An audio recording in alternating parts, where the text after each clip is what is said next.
Please welcome DevRev's Corporate Vice President of Customer Experience, Molly Holland.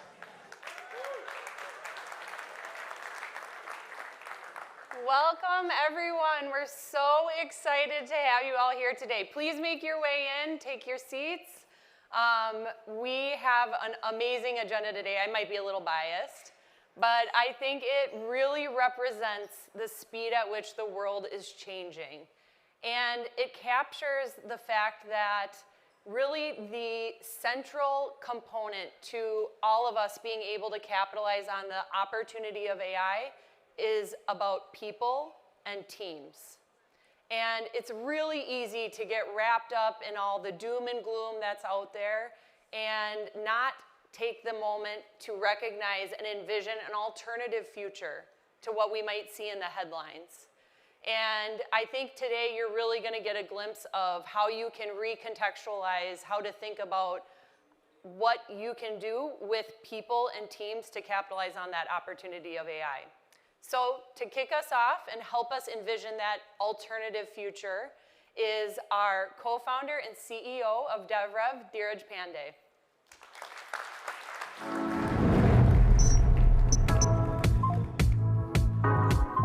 Thank you, Molly. And thank you, everyone, for really being here. Thank you. I mean, so many familiar faces, and I'm like, it feels so intimate and such an unconference, you know. Would you guys agree? Thank you. Thank you. Yeah, this is definitely something that our design team, our events team, our product marketing, our marketing team, they've all just brought it together to make it special for all of us, you know. And our customers and partners are part of our team. So that's why this is so intimate, so different. So thank you again for really making it special for us. Now, I want to start out with something that a lot of us are thinking about. And that's this emotion. As if we're not needed. And if AGI were to have its say, it's like, you know, we don't need jobs anymore. You know, we are done. And this is actually a very disgusting feeling. Like, wow, it's like I'm unwanted, I'm unneeded. And if this starts to happen, you see how it becomes a real race to the bottom. Now, we have seen this movie before. You know, this was 30 years ago. And we thought brick and mortar is dead. You know, malls are going to be going away, and there's going to be this invisible agency of e-commerce that's going to basically fulfill all the needs of buying and selling, where there's no need for human interaction at all. You could just do this between a buyer and a computer, and the job is done. And that's what it feels like right now. The agents are here, and we don't need jobs anymore. Right? It's one of those feelings. It just eats at you, and it is a problem that we think about a lot at this company. Like, how do we make this accretive as opposed to a zero-sum game? Now, why is there such a FOMO? Like, you know, there is obviously a lot of fear of missing out on this, and everybody's being asked this question. Are you an AI native business? And everybody's raising their hands and like, of course, you know, the board's asking us, and we're like, of course we are. And the reason why it's looking that simple is because it's supposed to be simple. We now have a new language in which we can instruct the machine, which is English or natural language. And everything can be prompt engineered anyway. So what's the big deal? Why can't we just all do this and call ourselves AI native? But there's obviously this report that's very sobering. Now you can actually argue that It's probably not all true, and the fact that we've had better than these numbers coming from a recent report from Wharton. But by and large, it's true that a lot of pilots have just not gone anywhere. And this is no different than what we saw 10 years ago. Remember 10 years ago, we thought we had all the hardware vendors, we had all the software, why couldn't we just stitch it ourselves? We could build private clouds. We had access to open source OpenStack, and we had all the server vendors, all the storage vendors, all the networking vendors. And we had long-term relationship with these infrastructure folks. So we said we could cobble it all together, and let's call that a private cloud. And what did it look like? It was disgusting, right? It was like a hot mess. Like we just brought it all together, but you didn't want anybody to see it.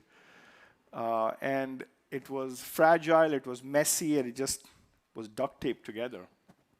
And we asked this question to ourselves, like, what the heck is a cloud? And there was no good answer to this. I mean, we were looking at companies like Netflix and Capital One and many of the digital natives and said, what are they doing differently that we can do? I mean, of course, we have all this hardware and we have all this open source software. We can put it all together. Why aren't we doing this as efficiently and as productively as Netflix and Capital One? And we're asking the exact same question right now. What the heck is an agent? And it's no different than asking about the cloud itself. Now, I'm going to take a poetic license to answer this question. Now, this gives me a chuckle because it's a circular answer. Real agents have real agency. If you have real agency, you're a real agent. Now, obviously, we have to define the word agency, and that's one of the big things that we'll actually help do in the next couple of hours, talk about agency.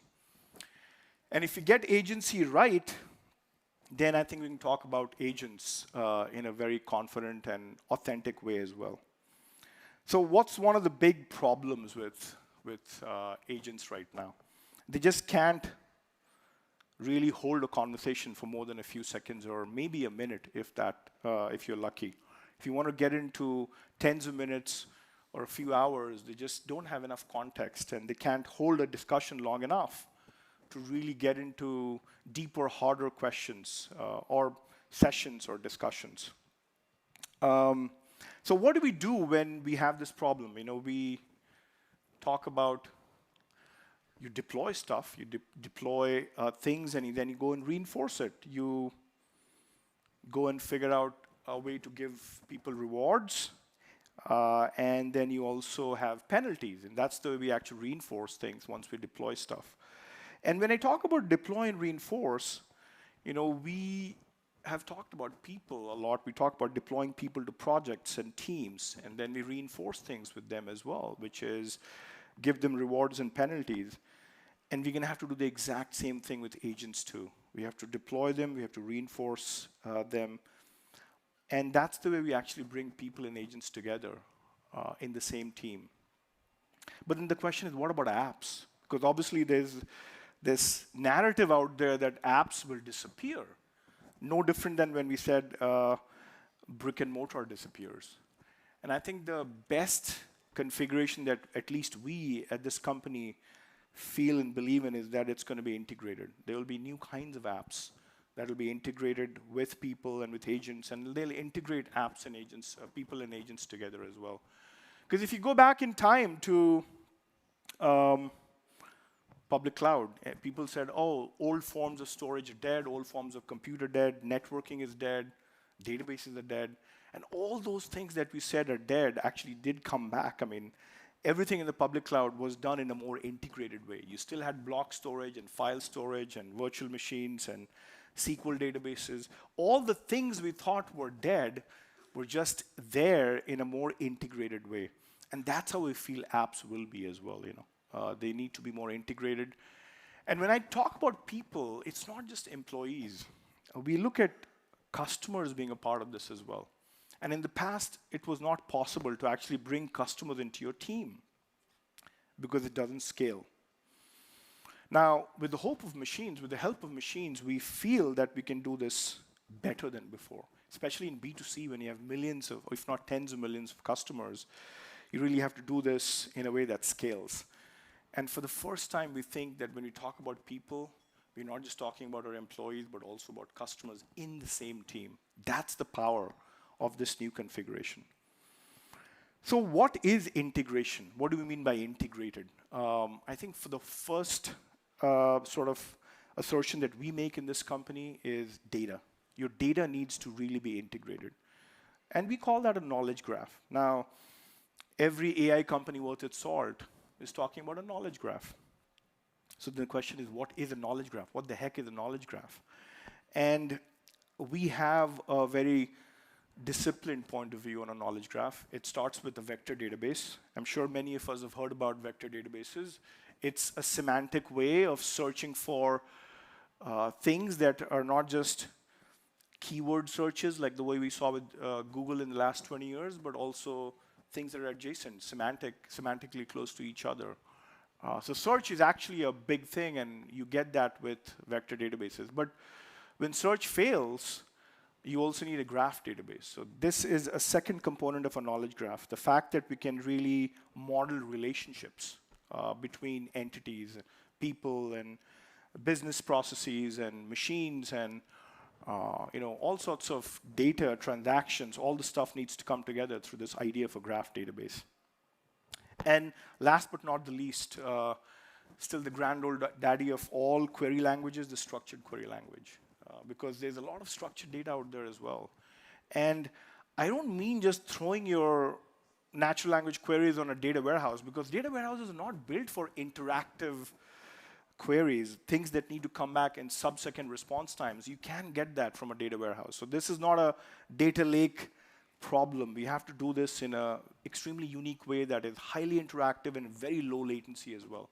And this is one of the powerful things about LLMs. They've seen billions of lines of code of SQL. So if you ask a question, they have the luxury of going and generating SQL, just like they generate Python and JavaScript and other such programming languages.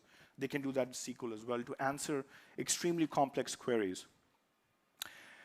And beyond just knowledge, sometimes you need to take control of intelligence, because we don't always believe in the intelligence of the LLM, because sometimes it generates code that we don't like, or we just want to take control of the way we think our business process is. So we need to insert code.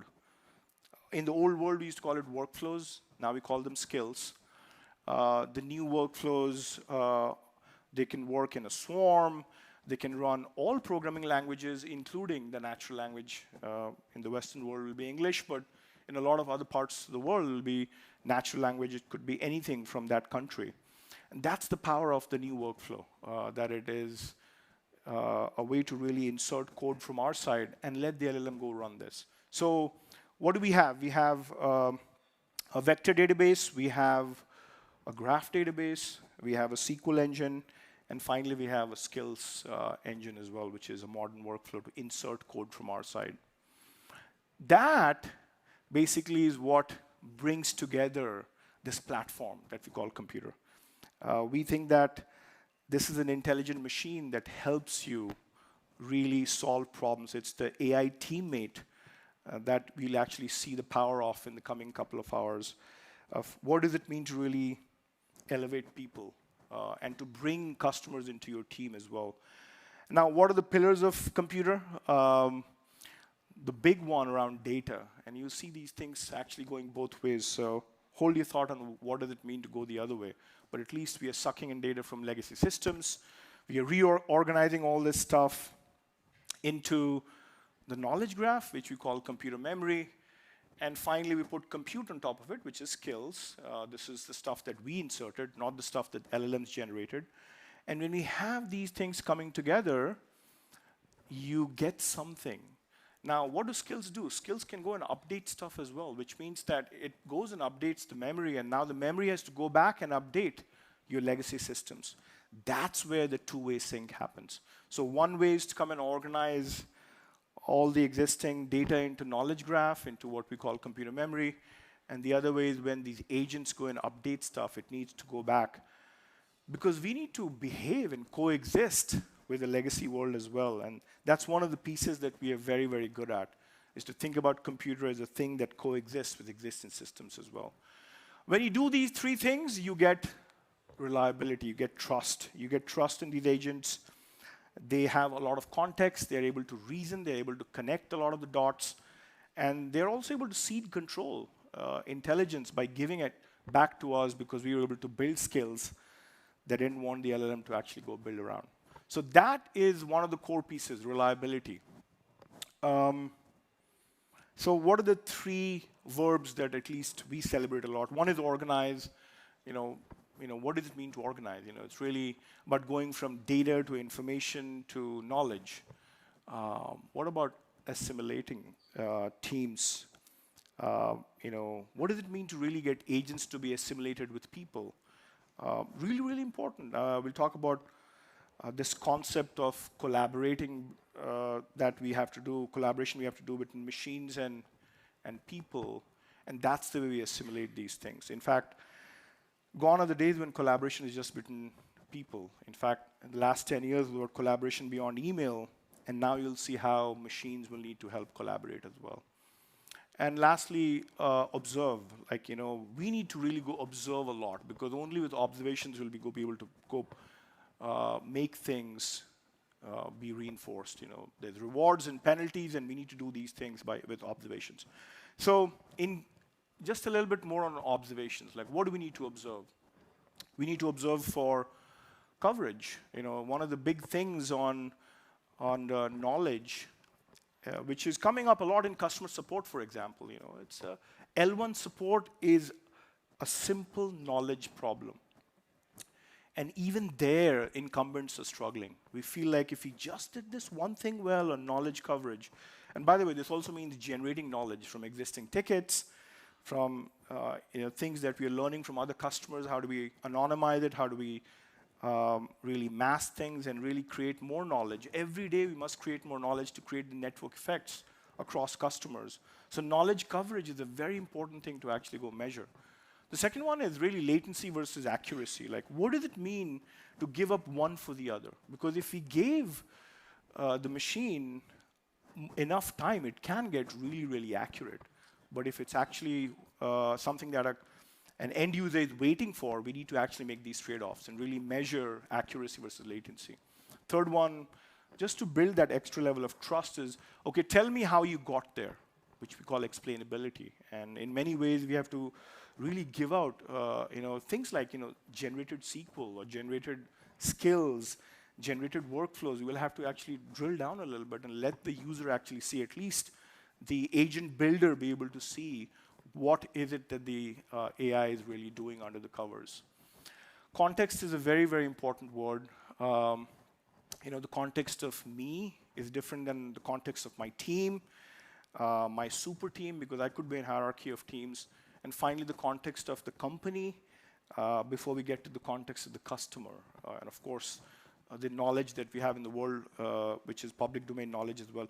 There's a lot of hierarchy built into context, and we need to be really, really good at that and be able to go measure it as well, because the question could be about me versus my team versus my company versus my customer.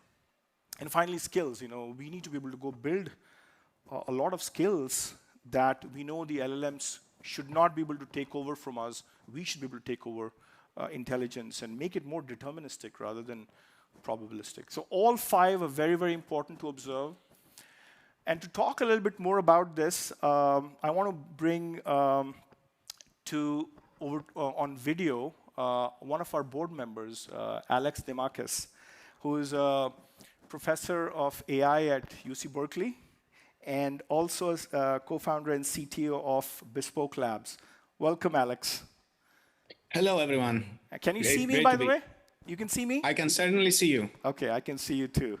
Now, one thing I look up to Alex for is learning.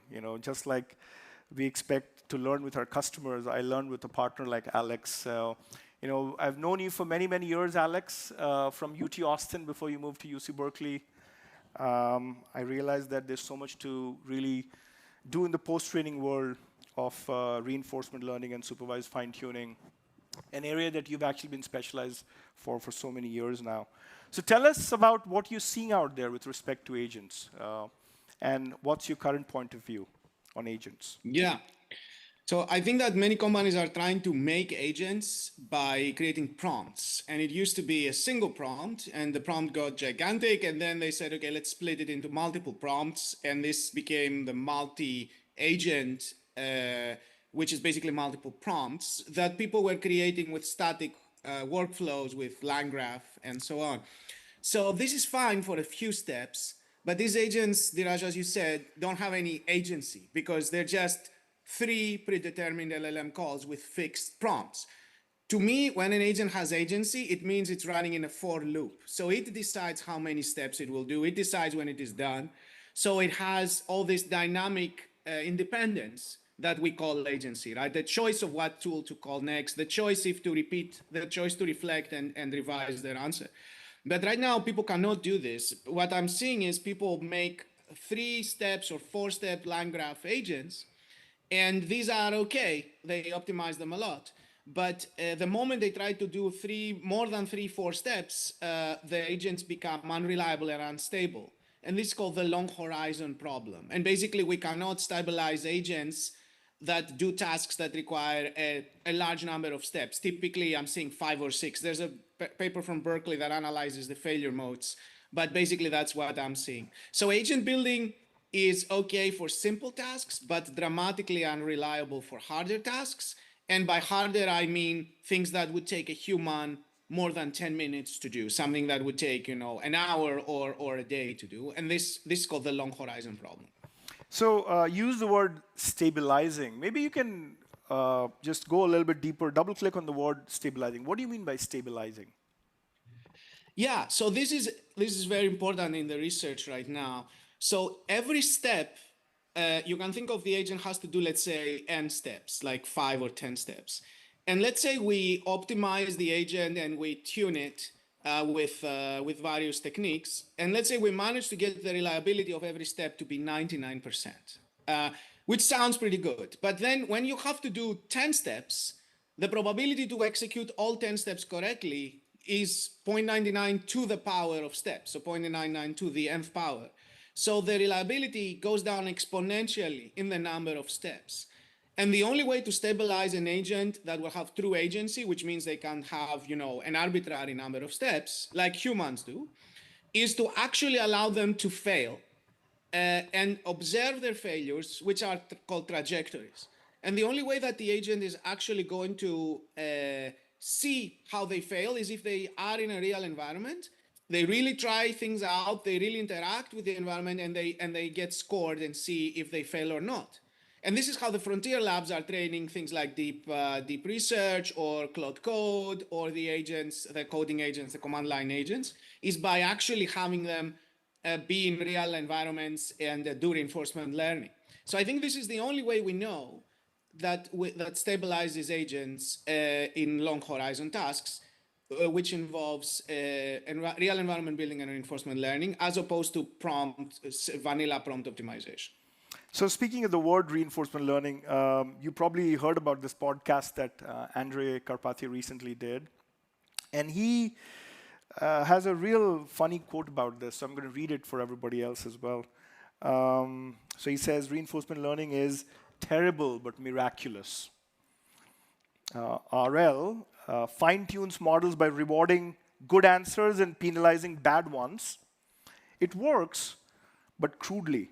1,000 words may yield just 1 bit of feedback. 1,000 words may yield just 1 bit of feedback. It's like grading a student only once at the end of the semester. The system learns, but slowly and noisily, sucking supervision through a straw. Sucking supervision through a straw. Humans learn differently by reflecting midstream. Future systems, Andrej predicts, will do the same, critique their own reasoning, and learn through reflection. What do you think of this observation that he made? I think it's very insightful, and I think it catches very, very nicely what I think many researchers have been thinking, that currently reinforcement learning is letting the agent try to solve a problem. And then only if the problem is finally solved correctly, what you do is you basically update the weights of the model to increase the probability of every step on that trajectory that led to the correct answer. This is extremely stupid because during the trajectory, the agent had made a lot of mistakes. They made steps that were irrelevant. Only at some points it made correct steps. But the way reinforcement learning currently works, as Andrei says in the podcast very nicely, it just amplifies the whole probability of the whole trajectory. Whereas obviously when we work with a student that's trying to learn something, we do not reward them only on the outcome. We reward them only when they do correct things. So we have process-based rewards, not outcome-based rewards. And also we have a much more granular way of teaching. We don't just have a stick and we hit you in the head every time you're wrong. we actually give you verbal feedback saying you were there, correct, but then you made this mistake. Right now, reinforcement learning has only a stick, and the stick only comes in the end of the execution, and that's the only thing we have managed to make work. Researchers are working very hard on what's called process rewards, which would give intermediate reward when correct steps are taken, but it has been surprisingly difficult to make this work because models have adversarial examples in their trajectories, and making the process-based rewards work has been extremely challenging. We have a recent paper on this, and other people have recent papers on this that Andrei talks about a little bit, very briefly in his podcast, that are doing reflection on the trajectory and produce natural language feedback that then gets into the prompts. Our paper is called JEPA, which is a genetic algorithm for optimizing prompts or sets of prompts. And now we're doing work on using a reflection on the trajectory to update the weights. And I think this is the future. The future of reinforcement learning will be try to execute something, reflect on what you did correctly, get lessons learned, and update the weights the way humans do. But currently, we're very primitive. Our learning technique in RL is extremely primitive and indeed terrible, but it's the only thing we have. Thank you, Alex. You've been very reflective on the research the state-of-the-art research that we have in AI right now.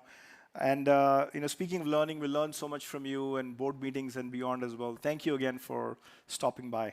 Yeah, next time we'll see you in person. Thank you. Thank you.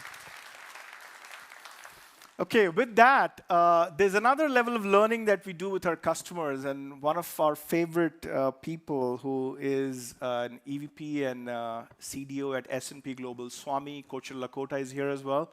Welcome, Swamy, to the conference. Really appreciate you coming over. I'm very happy to be here. And grateful. We all got some great weather to New York. Oh, gosh, this is...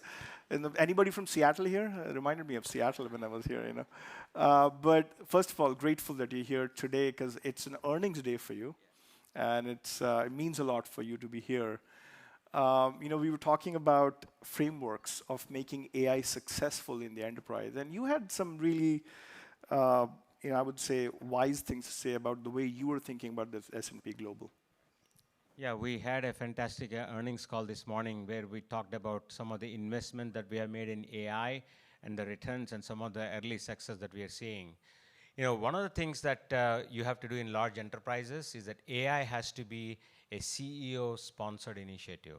So one of the things that we have at S&P Global, our CEO came up with a mechanism where here is how I would want to measure and track the progress in the enterprise. And this has 5 Ps. One is, the first P is around potential. What is the potential of this AI? How do we separate the signal from the noise?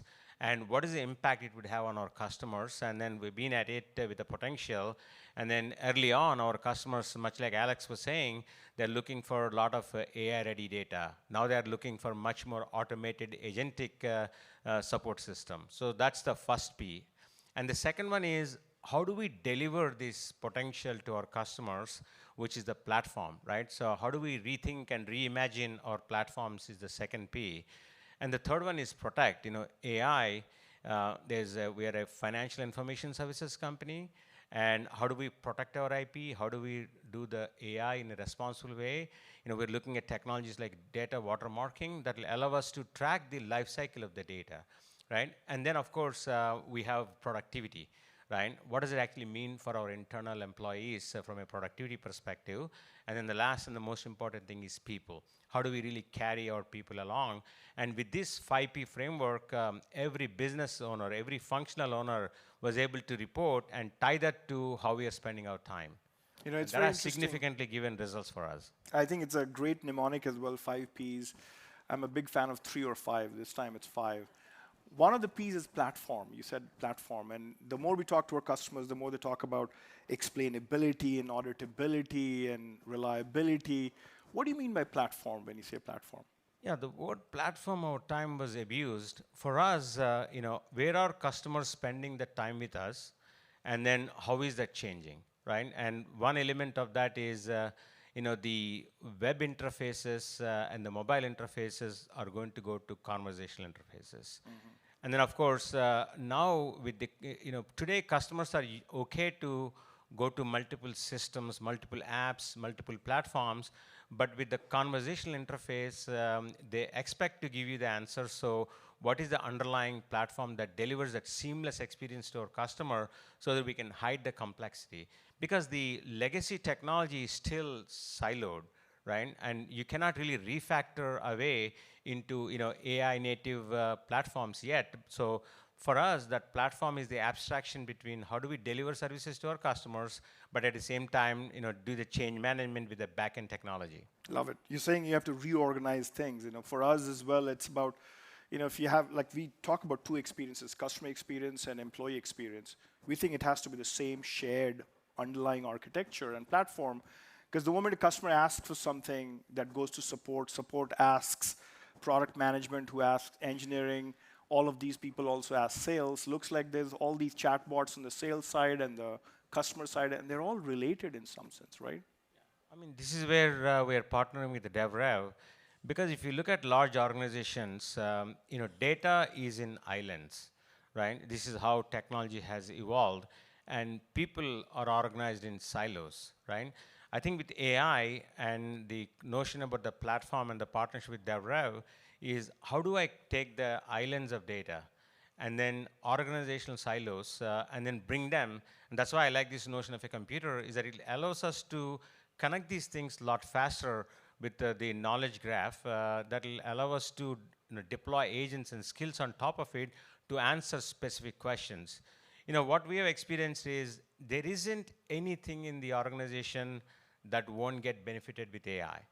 We all know it. I think the success for any company depends upon how do you really prioritize which one has the biggest bang for the buck, and then we can go back and refactor.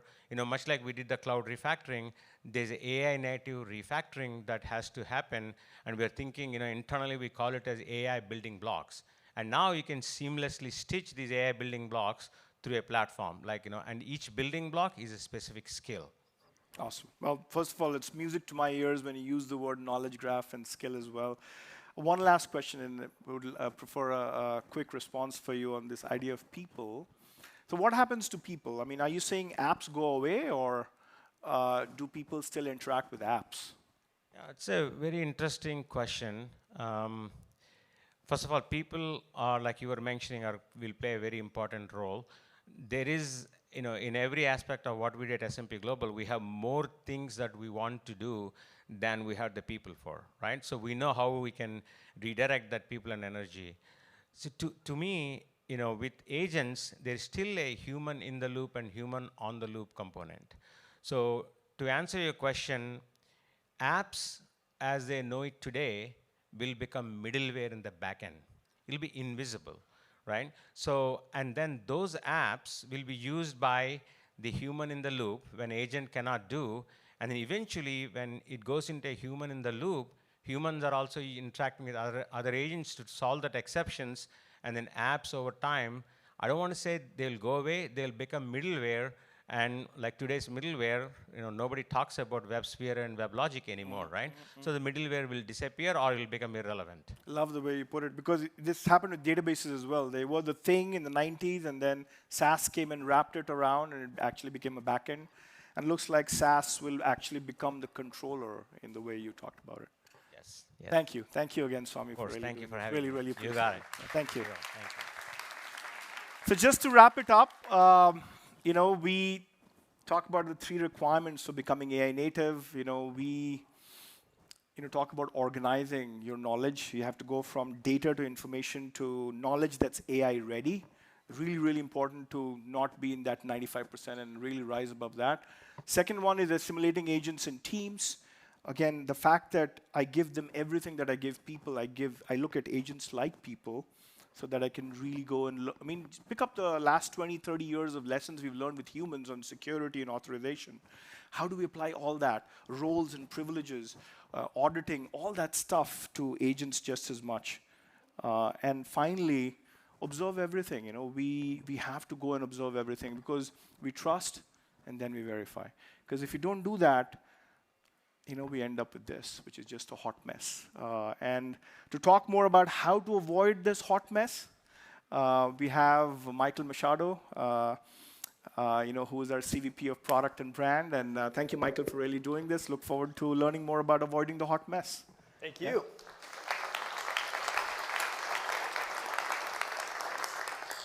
Well, what an opportunity to speak after you and Swamy and get to talk to this distinguished group of audience about what we think about at DevRev on a day-to-day basis and how we see this as a huge opportunity for everyone in this room to rethink how they run their businesses. I think we all got to where we are today because of our experiences, the processes, the taste, the ways we've implemented new initiatives across our organization. And now we're left with this challenge to change. And as we step into it, we got to realize that strength that we've relied on to train our employees, to teach our employees what good looks like, might no longer be as relevant as it was in the past. And while we don't think you're all about to get fired and your entire teams are going to get fired, if we're not willing to adapt and change and rethink how AI isn't here to automate what we do today, but actually how AI is here to accelerate where we go in the future.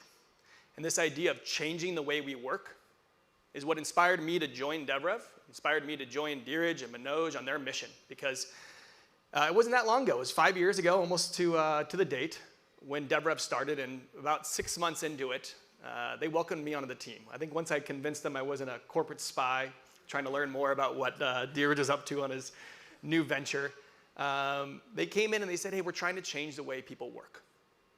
And we're going to do it with AI, because we're DevRev.ai, in design. And we're going to think through modalities like mobile, like voice, and collaboration, and how all these things come together to change the way that teams interact, that silos get broken down, that this idea of 200 applications to run your business is required, is something that we can actually kind of rip apart and challenge. And that started by actually going back to this first year or two. And I thought when I joined, we'd go in and we'd start thinking about applications, we'd hack up some prototypes, we'd show them to customers. They said, no, we're going to start with memory.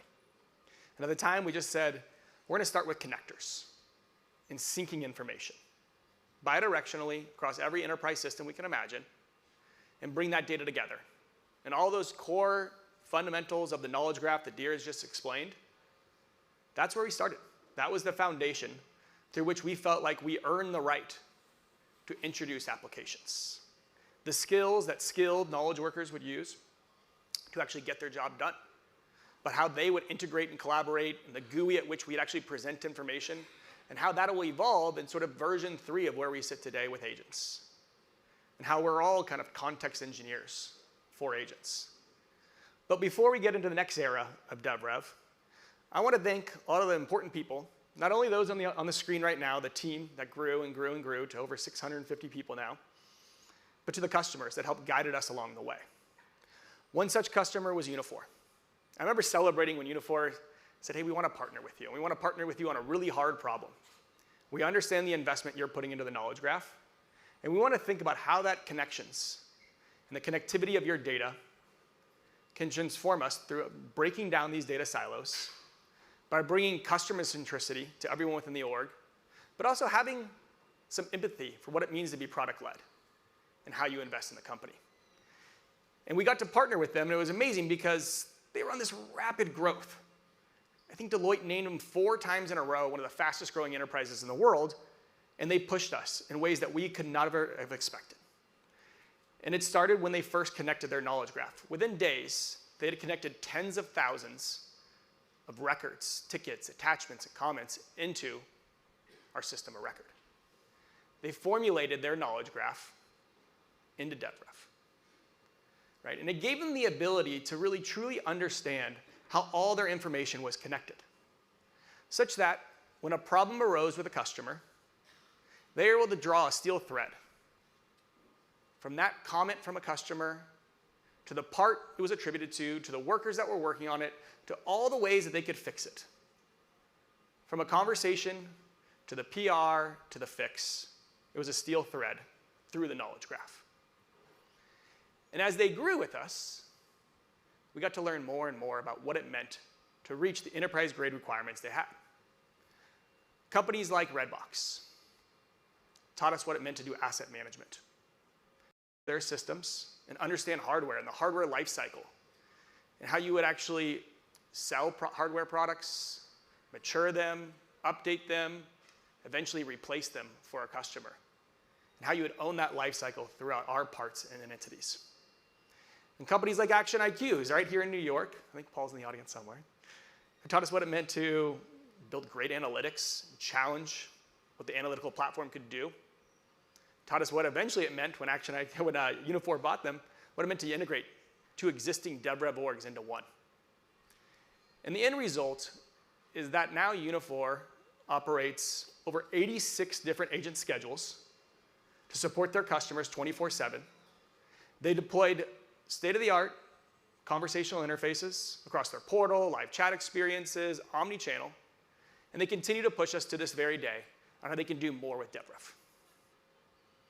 And it never stops, by the way. Unifor was a great customer 3 to 4 years ago when they first joined. But Aspire is one that I'm working with right now.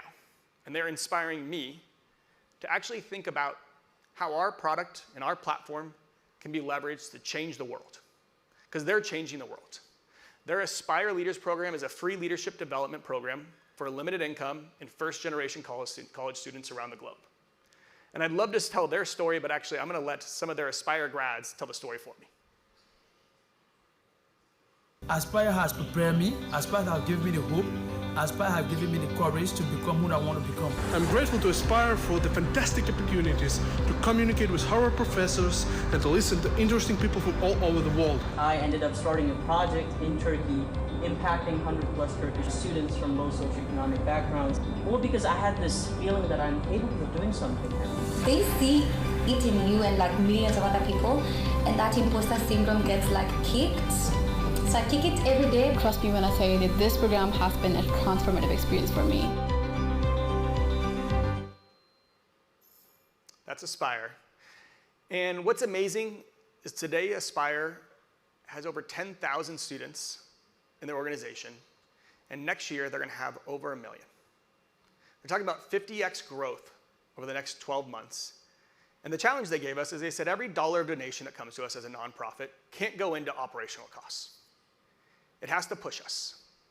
It has to push us to deliver self-service experiences and pipe that money directly to the students so that we can transform our curriculum to actually be training them on the next generation of skills. And so not only are we now providing them conversational experiences to help solve problems faster in a self-service way, multi-language across all these different countries that they serve, but we're also looking forward with them. How does our platform become capabilities of their curriculum? How do they think about knowledge and knowledge management as being training programs, agentic workflows as being the way that they actually guide the new leaders of the world to implement AI fluency within the organizations that they run? So I want to thank Aspire. They've been an amazing customer to partner with. We're just getting started with them, and I hope next year when we come up, we have an amazing story to tell about the millions of leaders that they've been training with DevRev. And now that takes us to where we are today. Effortless, on October 30th, with all of you in the room, having a conversation. Entering in this next phase, the third phase of DevRev, ushering in the era of agents, but doing so with computer. And as Dheeraj mentioned, we look at computer enabling two core areas. One is expanding on our customer experience story. new capabilities for customers like yourselves to deploy state-of-the-art customer experiences in an omni-channel manner. And now it's expanding with employee experience, how it integrates with your teams, establishes a new way of working where every employee is able to act with the entire knowledge of their organization at hand 24/7. And since we launched about 50 days ago, how computer would transform your experiences at work, it's amazing to see the feedback that's coming in. Customers are spending less time clicking around applications, more time getting insights. It changes the way they actually work and get their job done. And now they tell us that they're saving tens of hours a day or a week on tasks that they're just not doing anymore. And when they are focusing on high-value tasks, even those, they're saving 75% time. This is why we built computer. And it's why we hold ourselves to the highest standard of design and experience and how AI is going to intertwine with how we work. And we're never stopping, really, in how we advance that. I like to joke that we're not competing against the best B2B applications out there. We're competing against the best B2C. We talked a lot in our customer advisory group yesterday about how if we don't provide a state-of-the-art design experience for your teams, they'll go to bringing their own device, and bringing their own AI into your organizations. And so we compare ourselves to companies like Anthropic and Claude. And we ask questions like this, and we compare them side by side. And not only are we going to be able to bring latency down by the fact that we get to use computer's memory instead of federated tools through MCP, which we love, but we believe there's a strategic advantage by having computer's memory. We can also bring in faster precision with higher retrieval rates than Claude can perform. And our end result becomes more accurate. Our answer is more digestible. We create summaries that help you have readable content that you can quickly assess. And it gives you complete context that others are missing. We can source specific proof points, like the actual ticket IDs, let you hover on it, get previews, integrate that experience, so you feel like you can trust our answers, and maintain the permissions of all these connected systems, so only the right people get access to the right information, even though computer memory is stretching across your entire organization. Now, I got to thank Anthropic. They're a great partner. They even compliment us every time. Claude likes to give us our own assessment. We use LLMs as judges a lot of times to evaluate our performance, and Claude here gives us a little pat on the back, telling us computer's response answers a little bit above theirs. But we can't stop there. The ability to answer hard questions is one of the most important value statements that we can deliver on. And when we gave computer to new users, what surprised us most is how quickly they trusted computer's answers. They went beyond search. They weren't looking for summaries of blue links. They wanted to actually get analytical, deep answers to the hardest questions. And that means you can't just use RAG. Enterprise data, like we all know, is complicated. There's duplicates. You got to do joins. You have custom schemas you need to describe. You have to traverse these links to provide answers. That's why every one of us is always begging for another analyst in our team. And we want their time, and they've got a backlog of requests coming in. And so today we're answering that question that every customer has, which is how do you answer the next wave of hard questions? And that's going to be doable through text to SQL. And I'm going to introduce Andrew Chinoy, PM on the team, show us exactly how text to SQL now in computer will work. Thanks, Michael. Thank you. So while talking to our customers, we learned that most analytic tools out there can generate perfect SQL. But they still return the wrong answers. Why is that? So we asked ourselves this question. And what we realized is that even though we are importing all of this data in, these systems, they don't really understand your data. They don't understand your business logic. They don't understand all of the things in the custom objects and custom fields. That high priority field that's in Jira, that's not the same as the one that's in Salesforce. And what these tools end up doing is that they just guess at field names, guess at relationships, and by the time you realize that the data is wrong, you've already known that the answers are not correct. And that's why, to solve this, we've built an edge-enabled SQL engine for computer. So computer actually learns your schema. It understands your business. It understands your custom fields and know how these business objects combine and connect to one another. It's no more waiting for analysts, no more wrong answers, and I'm excited to show you how it works. Let's start by finding out the top 3 opportunities installed stages in each region. And what you'll notice is that computer actually pulls in the schema and understands that stalled is a stage. It's a custom field within your organization. And we know instantly that there's $7 million at risk here within seconds. So let's build on this. Let's go a little bit deeper. Let's get the key action items and the next steps for all of the AMR opportunities. So what you'll notice is that computer is able to navigate the graph. It's able to go from the opportunities to all the meetings and instantly pulls up all of the relevant meetings and is able to analyze it and pull up the next steps for us. And the best part, it remembers your context. You don't have to explain all of this again, right? You're just following up. Let's go one level deeper. Let's see if there are any tickets blocking the progress of these opportunities. What do we need to do to kind of progress these opportunities in the pipeline? Now, this requires connecting information spread across multiple business objects, right? Like what we have seen right now is going from opportunities to meetings and now to tickets.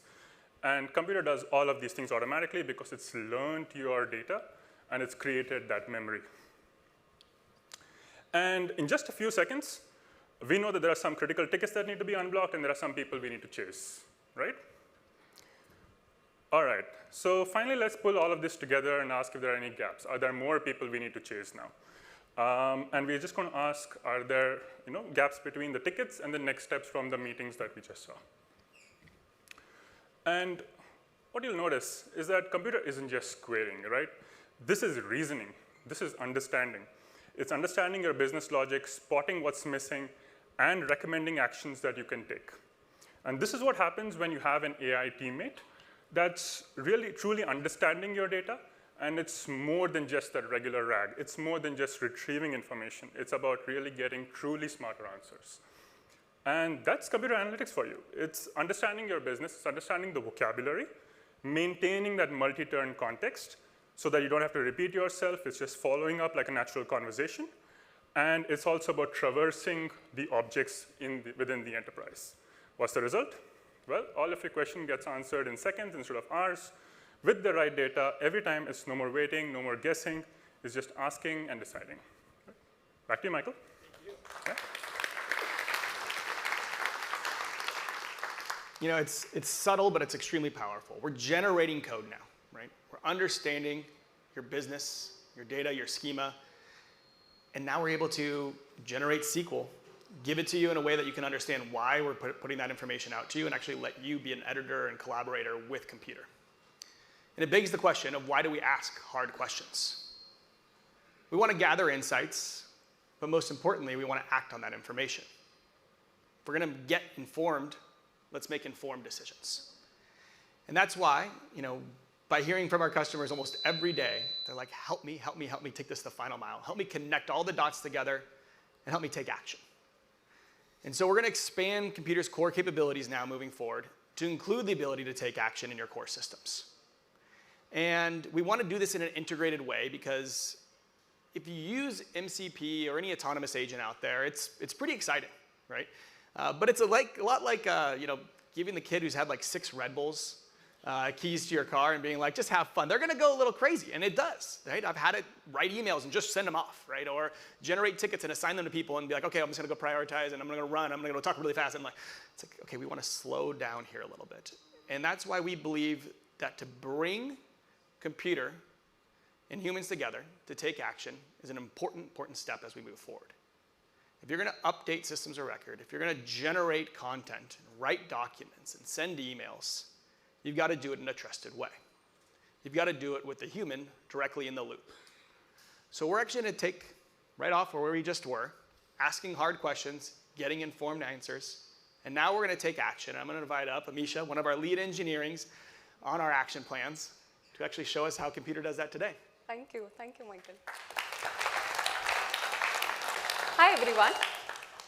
Let's talk about actions.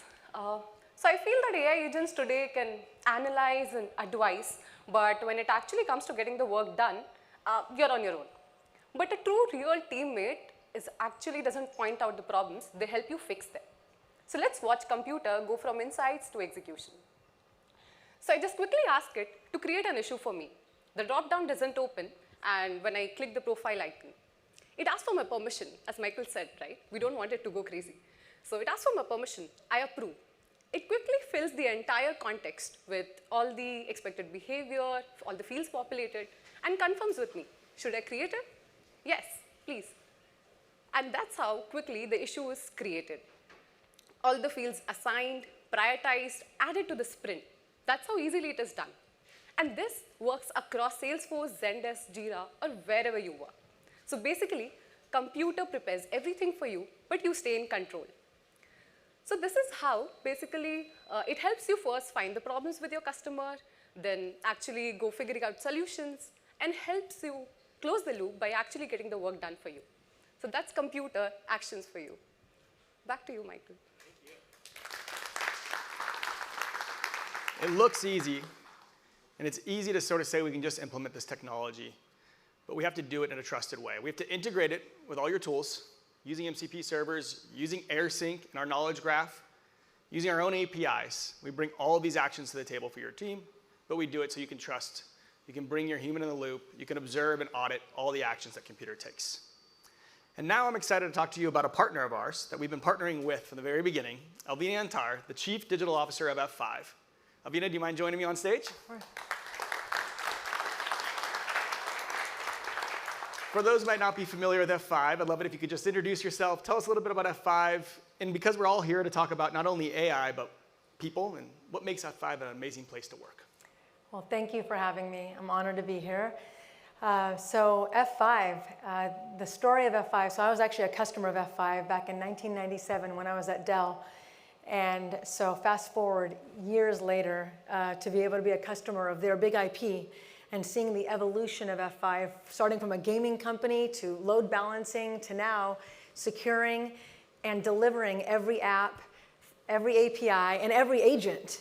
And so that's F5. And you know, we're trusted by actually 80% of the Fortune 500. So I'm honored to be their Chief Digital Officer. And humans, I mean, the main reason I joined is because of our culture. F5, the Francois and the entire leadership team, it's all about human first and high performance. And so, you know, building an organization that has humans at the center is something that is near and dear to my heart and what makes F5 special. Wow. Now, we've been working with you. You've been pushing us at the platform level, at the product level, at the experience level of how you think you'd implement computer across your organization, but tell us a little bit about how you're just strategically thinking about AI within F5. Well, yeah, I have been pushing, and you know, it's been amazing. I've known Dheeraj and Manoj for 10 plus years in my Zora days, and have followed them and their journey, and being able to see what DevRev has created and is just been incredible to watch. And really, I mean, if you think about it, there's so many enterprises out there or so many organizations that started with search, that started with the dear old problem of search. But the reality is, you know, where DevRev has started is really, I think, what differentiates DevRev, in that the complexity isn't the search. It's in truly the agency, the agentic aspect, what you just shared in the demo. Right? You can search all day long. And the differentiation around neutrality is key. Right? You think about, you know, there's every SaaS application, the hundreds of applications that we have in our enterprise have embedded AI capabilities within the product. And that's fine. We should take advantage of those within reason. But then what about our role? Like my role in the organization is, as a leader, is I'm actually responsible for customer experience. I'm responsible for employee experience. I'm responsible for data and insights and enterprise AI across the company. That's my responsibility. I take that very seriously. And being in a position where we can provide our employees, our customers, our partners, the agency, you know, the ability to really drive true innovation to where they're not fearful of their job, but they are directly in a position to be able to drive innovation at their fingertips. And that's my role. That's my team, not mine, but my team, my incredible team's responsibility for the organization. And being able to have a solution that's truly neutral, that as a horizontal positioning across the enterprise that integrates across all the applications that run your business to provide the insights, and not just the insights, not just the search, but the action. To be able to truly take action is really what we need, what we all need to be able to live and breathe in this new world that we're in. I love this. Not only a thought leader, but you're operationalizing this within your organization. What are the use cases that come to mind? How are you thinking about ROI? How do you make sure that your team's actually taking gradual steps along the way too to actually make sure that you're successful in the long run? Use cases, yeah. I mean, we talk about ROI, right? I mean, the quote, 95% of the pilots, we can't allow that to hold us back, right? We need to drive real innovation across our enterprises. Otherwise, we'll be left behind. And if you think about SaaS sprawl, you think about AI sprawl, right? There's AI sprawl across the enterprise. We talked about shadow IT and shadow cloud capabilities. Now we're in a position where we have shadow AI because there's so many use cases. Every single one of the business functions, the board is demanding for every leader within the organization to leverage and embrace AI and showcase the use cases. And it is our job, our role, to be able to empower the enterprise with real value, with real outcomes. And so we measure ourselves with real outcomes. And so, just embedding, this is AI, needs to be not just top down. I know Swamy, who I've known for years, talked about the CEO. It has to be a CEO mandate, but it also needs to be every single employee. We have almost 8,000 employees at F5 that need to have a teammate. They need a computer, right? They need a teammate at their hands, right side by side with them to be able to make the right decisions, to deliver the right outcomes. And so, I have a team, as responsible for enterprise architecture and AI, working hand in hand with every part of the business to really think about how to drive, the evolution and deliver outcomes for their business. Wow. It's amazing that we get to partner with you. We're proud of it. I hope that we can continue the relationship. My final question, I guess, is how do you think about risk? With you operationalizing AI, I'm pretty confident F5's in the right direction. But we know that the stats are up there. 95% of most of these sort of homegrown implementations are failing. They're not seeing the revenue outcomes they're looking for right away. How do you actually entrust everyone to reduce risk in how they operationalize AI within your organization? And that's why I meant to be able to have the governance, to truly have the governance with role-based access controls and really have the insight as to yes, we want to empower every employee, but we also need to have the governance in place to ensure that when you have a horizontal application, that it's actually feeding the role-based access controls across the application that you've set up. And that is the importance, is ensuring that we're partnering with organizations that actually have security at the heart of their design, and governance at the heart of their design. And that's actually what's held a lot of people back from adopting AI is the security and governance required to ensure that you're not just driving innovation, but that you're driving trusted innovation.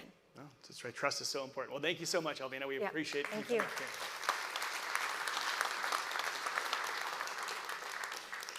And Alvina mentioned it.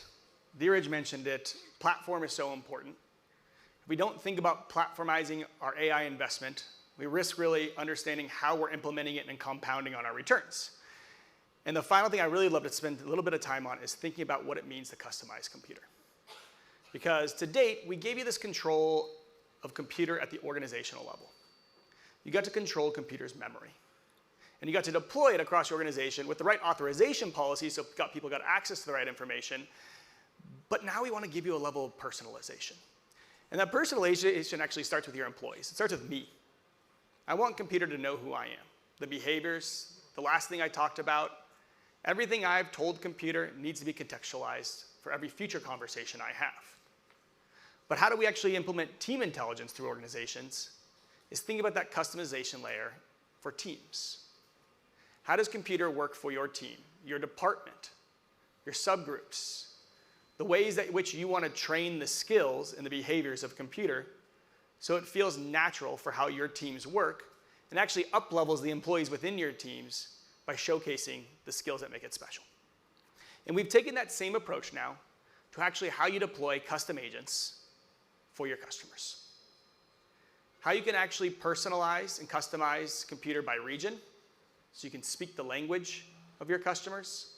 By brand, so you can actually understand that there's nuances between an enterprise's multi-brand portfolio, and they need to make sure that computer can be deployed across their different brands. And then finally, how do you envision the channels and actually speak in the right parlance, the right cadence, whether that's across email, whether that's across WhatsApp, whether that's on a voice channel in the future. And that's why today we're announcing Agent Studio, something that brings that full service agent building tool to your organization. And you don't need to have a PhD now to build agents. In no code, low code, or high code, you can actually deploy custom agents now across your brands. Customers like Smallcase, they implemented a CX agent that just listened to all the conversations that were happening across the organization, in meetings, in live chat, and they just did early detection. Try to find where customer sentiment might be dropping and notify the right people. Avoid churn, increase customer satisfaction. That's how easy it is to build agents. And now, Aditi is going to come on stage and just show us that right now in our new Agent Studio platform. Thank you. Can you all hear me? Yeah? Okay. Thank you all for being here. I'm really excited to talk to you more about Computer Agent Studio. You can see I'm probably tempted to look here, but we've got screens everywhere. You've heard a lot about AI agents in the past 2 or 3 years. Maybe you feel like you've heard too much about AI agents in the past 2 to 3 years. And here's the thing about AI agents. It's pretty easy to spin them up and make them do some cool stuff in a demo, but it's much harder to make them work in production. So handling real customer conversations, taking actions, staying on brand, that is a tall order. And that's usually where agents break, that's where they fail, or worse, they'll hallucinate, or they just require constant babysitting. We built Computer Agent Studio to solve this problem. So Computer Agent Studio is one place where you can build and customize agents with full control and full visibility so that you can make agents that actually work. No coding required and no black box. Unless you want to, of course, you can code, but let me show you. So let's look at Computer Agent Studio, which is accessible right through your computer desktop app. You can see that we've built a few different agents here. Maybe the names look familiar to you. We took some inspiration from sci-fi. These are the droids that you're looking for. I was told that joke would land with this crowd, so we will have to fire the writer, who is also my boss. So sorry, Chris, you're going to have to pack it up. Anyway, this is your place to build, test, deploy, and monitor your agents. And I'm going to show you an agent that we've already built. It's called the Customer Support Agent. And you can see here the instructions that define the way that it behaves. You can also see the specific skills it has that allow it to do different things. And then finally, you'll see it has a few different knowledge sources. So like I mentioned, this is a customer support agent. It has access to things like tickets and knowledge articles. However, this could really be any information the agent needs to do its job. And let's give it a whirl. Let's test it out. So I'll ask a simple question. What does DevRev do? And you'll see it processes, and it gives us an answer. This is great. It gives us the answer it expected. And I do feel like this is a lot of the time where the AI agent demos stop. They're like, great, it works. No worries. Pay no attention to the man behind the curtain. And we're done. Let's wrap it up. But we are actually going to go one level deeper, and we're going to pop the hood. So if I click on the Observe tab, I can see a lot of different things. I can see performance metrics. I can see success rates. And I can see areas for improvement at a glance. So it's like a performance review or even a report card for your agent. But here's where Agent Studio really shines. In user sessions, you can drill into every single interaction your agent does or has. So let's dig into one. In this case, you can see how the conversation went on the right side. You can see the thinking states. You can see the overall performance of the agent. And if we look even deeper, you can see that this agent tried a couple different things in this conversation. It tried a web search that didn't quite work, so it had to find the information elsewhere. We feel like when you're deploying agents to do important work, when they're having conversations with your customers or doing anything worthwhile, this is the kind of visibility and control that you need. And with that, that is Agent Studio, one place where you can build, test, and continuously improve your AI agents. To quickly recap, you can extend Computer with hundreds of tools, you can teach Computer to complete tasks with different skills, and you can customize your agent's personality to fit your brand. Thank you. Back to you, Michael. Amazing, Aditi. All right. Now, I got to introduce my Portuguese brother, and if I say your name wrong, it really makes me feel bad that I'm not representing Portugal and our island of Azores together, Pico. But Steve Januario, please come on stage, the CIO of Bill.com, who's been partnering with us on how do we envision what customer experience agents are really going to be in the future. You've deployed one, but before we get started, I want to actually just spend a second to talk about Bill.com. Manoj mentioned this last time he talked to you, that you guys process 1% of the US GDP going through your system. That's a scale that I can't even fathom in my brain necessarily. So I'd love to just hear, what does that mean? What does that mean from a customer success perspective? What does that mean from really responsibilities that you guys have all on your plate? Thanks, and you did say it correctly. Thank you. But it is hard to follow up Alvina. I mean, that was amazing. So, but we are, as you said, 1% of GDP flows through us. We have over 500,000 customers. This is small to medium businesses. We're a financial operations platform for them. And what that means is a lot of chats going to our website. And we needed a company that could take that on and actually be able to respond quickly and in a way that we didn't have to continuously have representatives helping all the time. And that was we were only deflecting between 10 to 13% prior to DevRev coming on. Wow. So it's a lot of people answering a lot of questions manually. And I think I already gave up some of the answers later, but that's one of the main reasons why we picked DevRev. Well, and I think, like we've heard with a lot of people talking about sort of where they've seen failures, where they've found difficulties, whether they're partnering with certain brands or trying to build it in-house, it's a challenge. Just walk us through maybe some of that journey you went through when you started with, hey, let's just go do this. Let's make this a core capability of our organization, rather than a way of partnering with another platform like Computer could be for you. And we have an AI team. We're building our own agents. In fact, we just announced this week that our first 5 agents that are supporting our customers. So, and part of that is actually DevRev. In addition to the agent, it's working with DevRev. So it's agent-to-agent communication. Yep.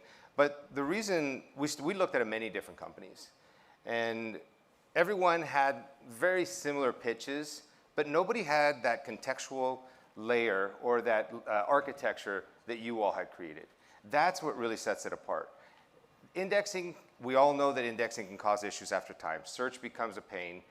We've heard it over and over. We've experienced it where we wanted something that was going to last for a long time. Mm-hmm. And while looking at it, you all were able to spin up a pilot within no time at all. Everyone else was telling us it was going to be a month. So it was an easy pick. Yeah. In post-pilot, yes, you made the decision to move forward with us, but thank you very much for the opportunity to partner with you. What's it been like? I think 6 weeks to implementation, one of the fastest implementations we've gone through, but I thought also just getting started, I feel like. It was actually 7, but 7, yes. All right, who's counting though? I mean, 3 5s and 7s, I guess that's what I should have said. But I mean, 7 weeks from signing the contract to in production, not in stage, in production. So I think that's I haven't done that with anything I can think of. So 7 versus 6 is not a big deal. Yes. I got nervous when you guys told us that timeline. Well, and this is a testament to the DevRev team. They partnered so closely with us. We talked about, I mean, I think I've heard it at least 3 or 4 times, that MIT article, and it says that 95% fail. And it actually tells you how to make that 5% work. And that's by picking the right vendor, but not just picking any vendor, picking an application and implementing, picking someone that you could truly partner with. And that's where we saw the partnership really take off, was with your team. Every day I was on calls with your team, working through our complexities and so forth. And you all made it seem simple. And I've never worked with such a great team. That's exactly what's going to separate you all from everyone else. Well, we appreciate that. I know partnership's incredibly important to us. The idea of applied AI, we're not throwing product over a wall and saying good luck. You know, our applied AI team comes in, it partners with you, and you're just getting started. You know, you've talked a little bit about, you know, not being part of the 5%. How do you continue to invest in the computer platform? How do you look to expand on the use cases? What are some of the things that stood out to you, even outside the people, the design, the experience, the product itself, that's made you feel like you're going down the right path? I think it goes back to what I was saying earlier, that LLMs are a commodity at this point. What you do with them is what's going to matter, but not just throwing an agent out there. That underlying architecture is what's going to enable us to do so much. I'm already going to be copying Alvina probably within the next couple months and do the exact same thing for our company as well. So as we look, there's so many opportunities to partner with you all on many, many different capabilities. If there isn't that competitive advantage where we have to build something internally with our own product, and even then, we're questioning, should we use DevRev or not? So I see a lot of opportunity. We saw the hack recently with Drift and so forth, another easy opportunity to throw DevRev onto it. But the list just goes on and on at this point. When you see computer and you see how easy it is to build agents, that's going to change it for us. Wow. Well, Steve, we can't thank you guys enough for being the strong partners that you are with us, by pushing us, by challenging us, by making our Applied AI team part of your team. That partnership goes both ways, and so we thank you, and hope to continue the partnership through every use case coming forward. Thanks is from us as well. Thank you. Thank you.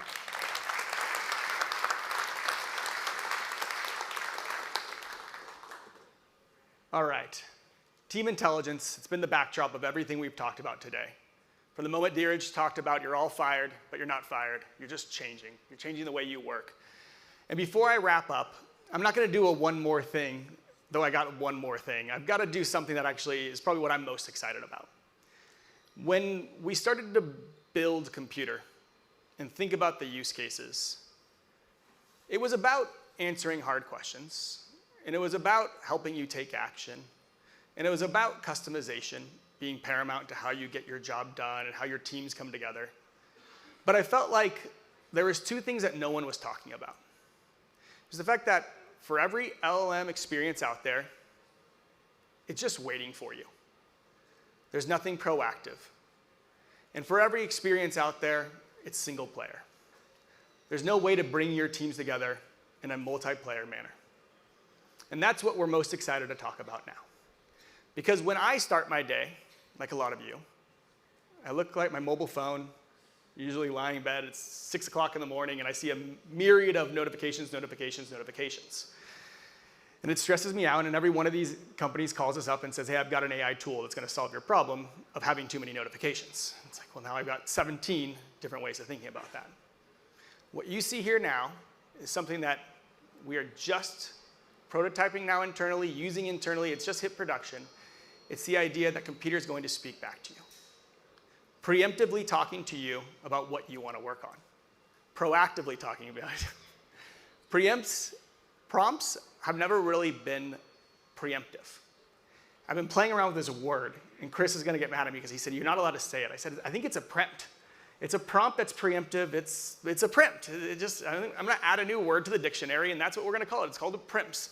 But whatever we decide to call it, it's well-designed, it's intuitive, it's pushing information to you, and it's helping how we imagine everyone who's using computers starting their day.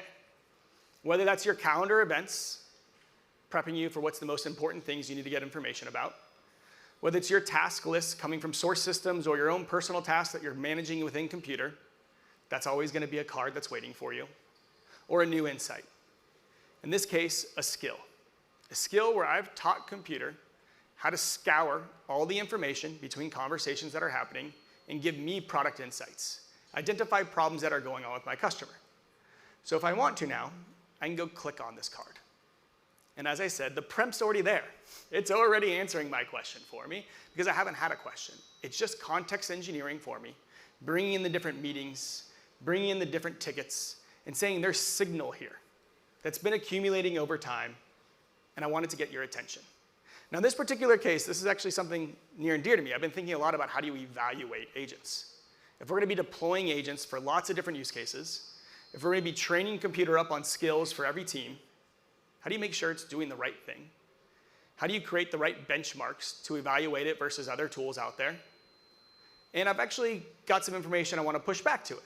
It stated a great problem, but but I want to talk to it about using LLMs as judges.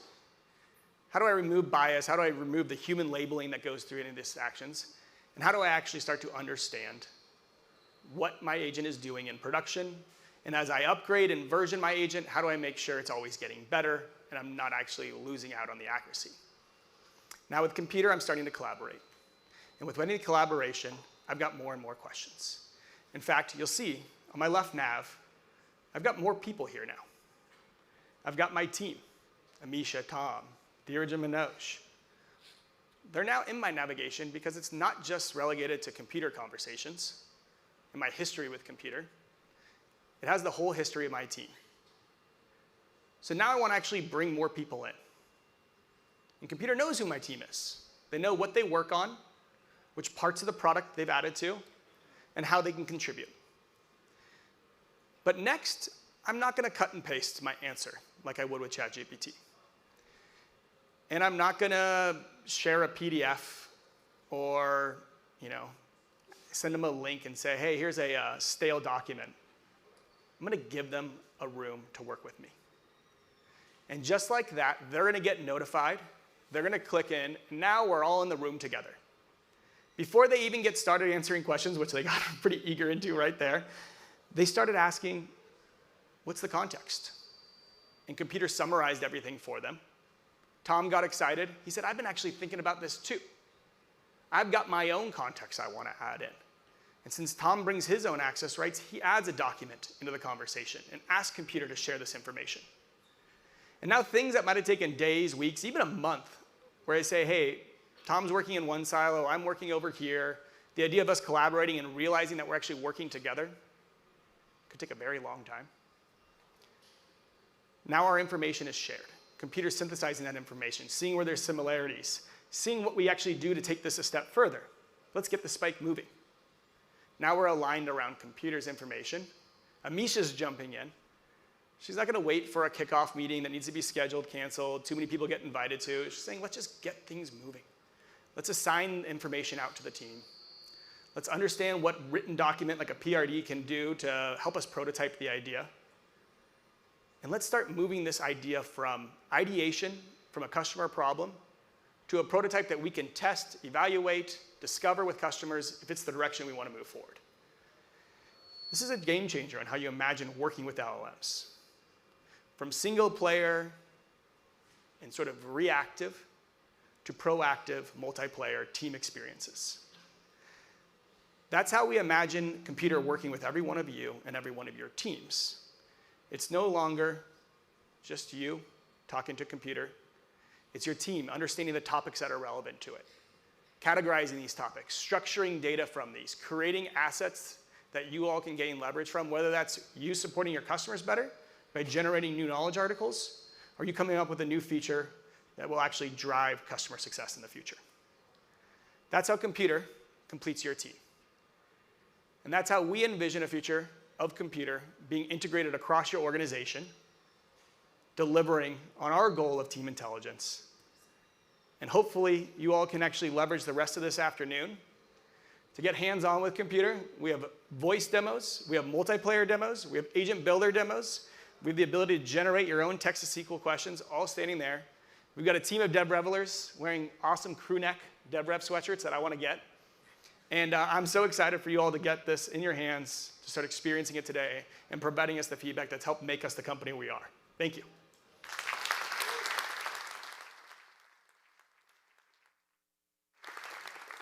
Where's Molly? That note. Remember when technology inspired us? Made us feel like together we could accomplish anything. The hope that tech could actually make work, well, work. Somewhere along the way, we lost it. We built tool after tool, systems on systems. Data, we've got more than we know what to do with. Inspired creation was replaced with connecting the dots. Copy, paste, reformat, repeat. That grind, it became our work. Data chaos became the cost of growth. That's stupid. Want to fix it? Meet Computer by DevRev. No, it's not another tool. We wouldn't do that to you. Think of it as a teammate, one who remembers everything. who checks the work and has your back. Because computer doesn't just listen, it understands, it anticipates, thanks to computer AirSync, which wrangles every file, update, and ticket into computer memory, our patented permission-aware knowledge graph. It lets computer AI agents automate tasks, predict your needs, and get better and better and better. All that data hide and seek, it's over, because you no longer have to dig. You just ask. Janet in support solves a problem before the customer even feels it. Anjali in product sees the why behind the what. Steve in ops finally gets out of his spreadsheets. And the three of them, they work better together. This is how silos and frustration vanish. It liberates teams from the work so we can get back to our work and start doing the things we were meant to do. That's team intelligence. And team intelligence is anything but artificial. Computer by DevRev, for working together again.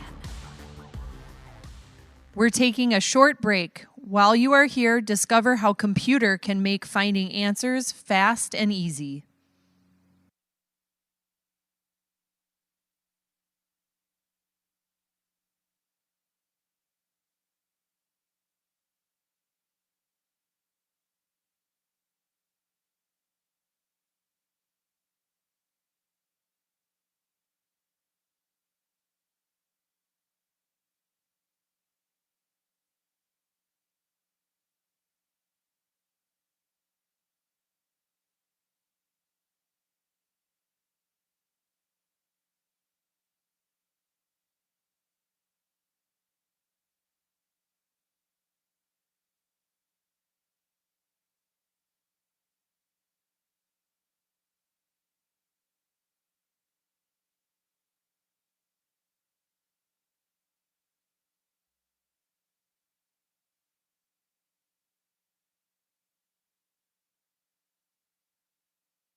Our program will resume in 5 minutes.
Our program will resume in 2 minutes. Please take your seats.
Distinguished guests, please take your seats. We will be beginning momentarily.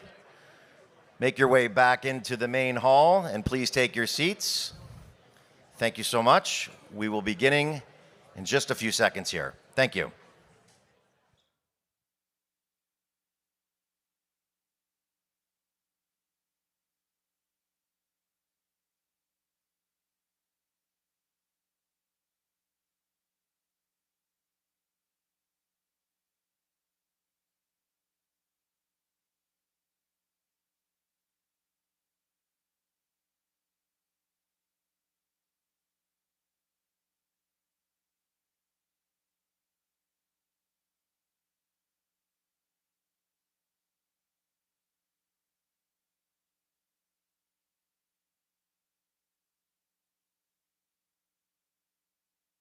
Please welcome back Dheeraj Pandey.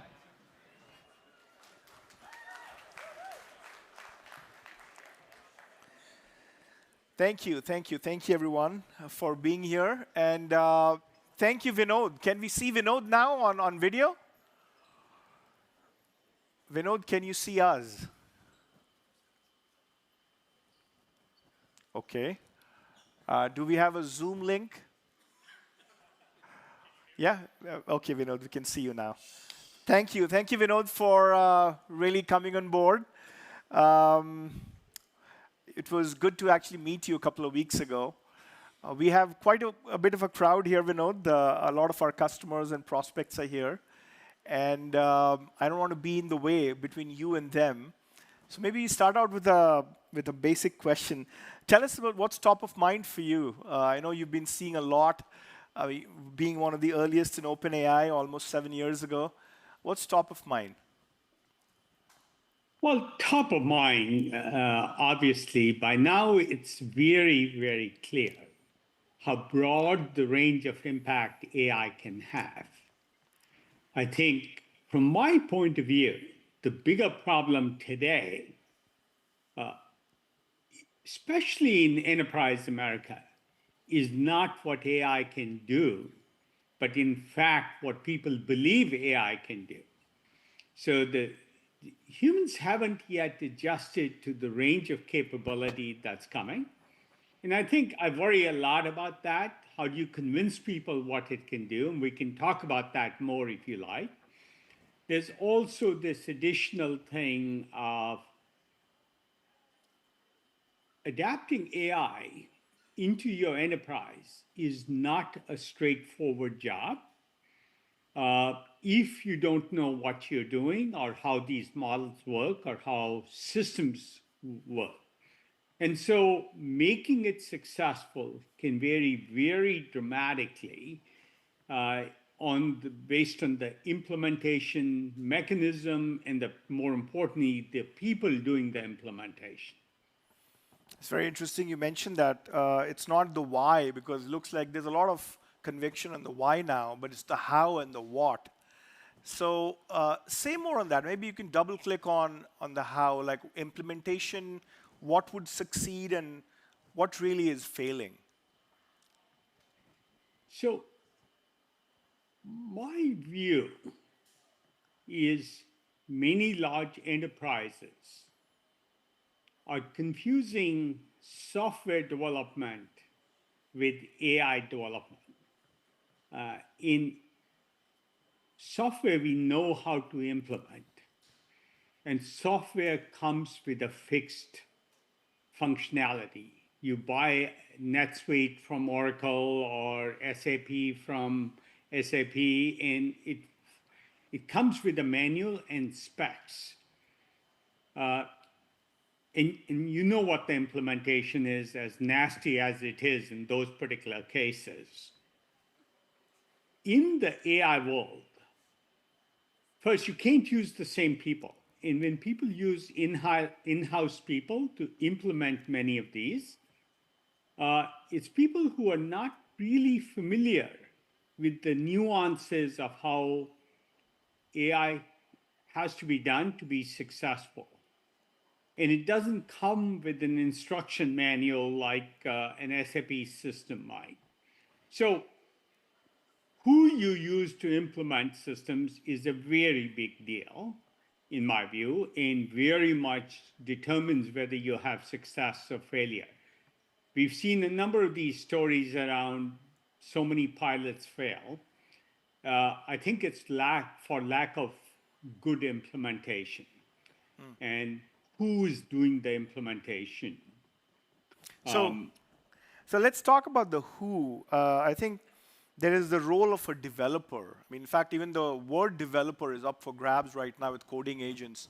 What's your projection of where the developer role itself goes in the coming 3 to 5 to 7 years? So there's two things that are important. One is what is the developer's role. For a given amount of tasks, we'll need fewer developers, but the role will become much more important. A developer becomes much more of an architect, a systems architect. And that role hasn't been talked about much. They have to upgrade to a higher level of capability, not just writing code, because AI will write the code, but what framework does it fit in? Once you've implemented these systems, and one of the key characteristics of AI systems that people don't understand is they are evolving systems. And when I was talking about SAP or Oracle comes with a spec, these systems change every month or every 3 months. If you looked at it 3 months ago, your knowledge is not current, it's obsolete. And so you have to have this framework where the developer becomes this architect who allows for the evolution of the system itself over time. And that's a more complex architectural question. But also, the hard part becomes not what the system does, but what do you as a human being want it to do? So the specification problem becomes much more complex. In the traditional world, you may have a product manager defining what needs to be done, handing it over to the developer to develop it. I think this will work very, very differently, and specification becomes the harder problem, especially in the world of rapidly developing AI capability. It couldn't do memory yesterday, but today it can. It couldn't do certain continual learning in 2025, but it suddenly becomes possible in 2026. How do you specify and how do you change that specification over time? And what's the role of... Go ahead, please, finish. Just one quick comment. Yeah. I think specification will be much more declarative than programmatic. We've sort of learned not to worry about, we've sort of gotten into the bad habit of mixing what we want, which is a declarative statement, to how we implement it, which is a developer statement. Or here's the code base that does it. So I think it becomes tricky. And understanding all this and working with great companies that facilitate this transition is what it will take to have successful implementation of AI systems. And one of the specs, at least that's up also for redefinition, is the human-computer interface. You know, obviously the UI itself is changing dramatically, being conversational. I mean, we've looked at Lovable, we've seen Cursor, you know, and they're competing with their suppliers like Anthropic in coming up with a better UI than what Anthropic itself can actually deliver. So what do you think is the role of user interfaces going forward? I think user interfaces become very, very important.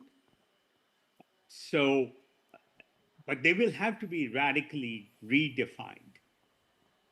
The best way to think about a user interface for AI is your user interface with somebody who works for you.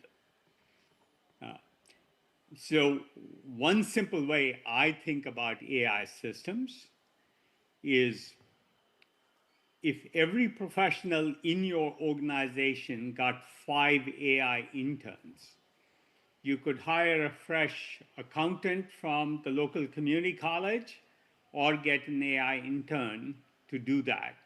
You could hire a fresh doctor from Harvard Medical School or get 5 AI MDs that are interns.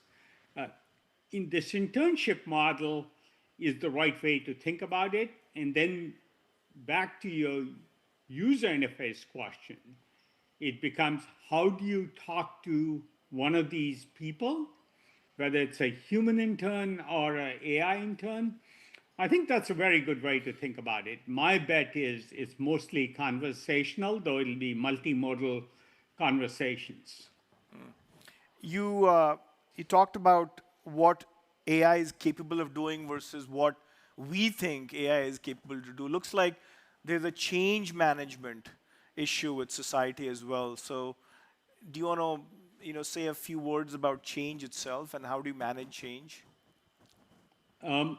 So first, I would say most people have relatively thin veneer of a view of what AI can do. It's much more sophisticated even today than most people think. A year from now, it'll be at a level where there's probably nobody in your organization who can do a function better than the AI can if you learn to fully harness them. So that's sort of the question of understanding what AI can do. So almost anything you can imagine, it'll do as well and better if you know how to use it. In specifying what you want from it, I think this idea of a declarative interface, probably conversational, probably a chatbot that can do text or audio or video as ways to communicate with these AIs is probably the right way to think about it. The idea of an AI screen or an app screen goes away. I think though apps don't go away anytime soon, their usage will not be point and click and enter from the keyboard. Very interesting you say that. Looks like point, click, and scroll will compete with search, answer, and reason, which is kind of the new modality that we'll talk to computers with. Maybe shifting gears a little bit to the glut. I mean, you saw the glut in the 90s with telecom as well. There was so much that we did in the 90s, and we kind of overestimated what it could deliver in the early 2000s, but we also underestimated what it did deliver after mobile and social and video and so many apps that actually came about as killer apps on the internet. So what's your view on the glut? I mean, obviously, NVIDIA is talking about $800 billion of spend in infrastructure. When will this show in terms of real usage? It'll show in terms of real usage when we learn how to use it. And there's 2 things to remember. People talk about gluts or bubbles. I would suggest the best way inside a corporation to monitor it initially is API calls. Perceived usage is different from real usage. Perceived value is different than real value. If the number of API calls is going up, likely your employees are using AI more, and they probably only use it beyond the novelty period if it's valuable to them. So whether you can measure it in current metrics or not is a difficult question. Take the simple example of customer support. If you have to wait on the phone for 20 minutes before you get a customer support rep, you'll use customer support in a certain way up to a certain amount because it's inconvenient for your customers to use customer support. You might find that the amount of interaction goes up 5x because it's so much easier to use customer support. The value to your customer of your products goes up dramatically because they can use it much better. And that means much more brand equity over the next 2, 3, 4, 5 years. Those things are hard to measure. You can measure the number of customer support calls or minutes, but I don't think that's a true measure of value. I think the measure of value might be customer satisfaction. The measure of value might be how completely customers use the product. For most products that exist, especially in the software realm, customers often use 10, 20, 30% of the capability of the system because they don't know how to use the rest of it.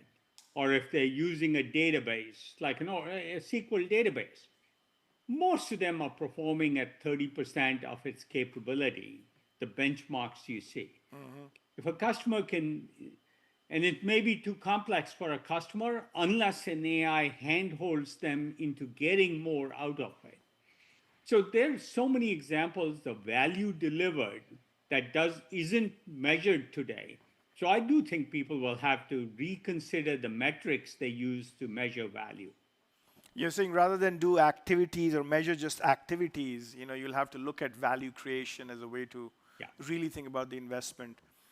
If you do a great job of using AI, customer loyalty goes up, NPS scores will go up, perception of responsiveness of a corporation to a customer's needs will go up. So there'll be fundamental change in those metrics.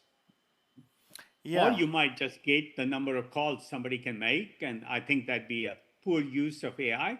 That's something you have to do when a call costs $40 a minute or $50 a minute. But if it costs, an hour. But if it costs $1 an hour, then in fact, you want to use it very differently. You want to use it for education, for hand-holding, for getting customers better familiar with the product, even merging sales into a customer support activity. So many of these activities will integrate.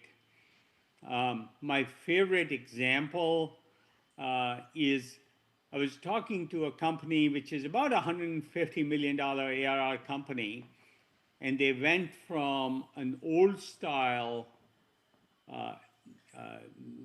ERP system to a new kind of ERP system.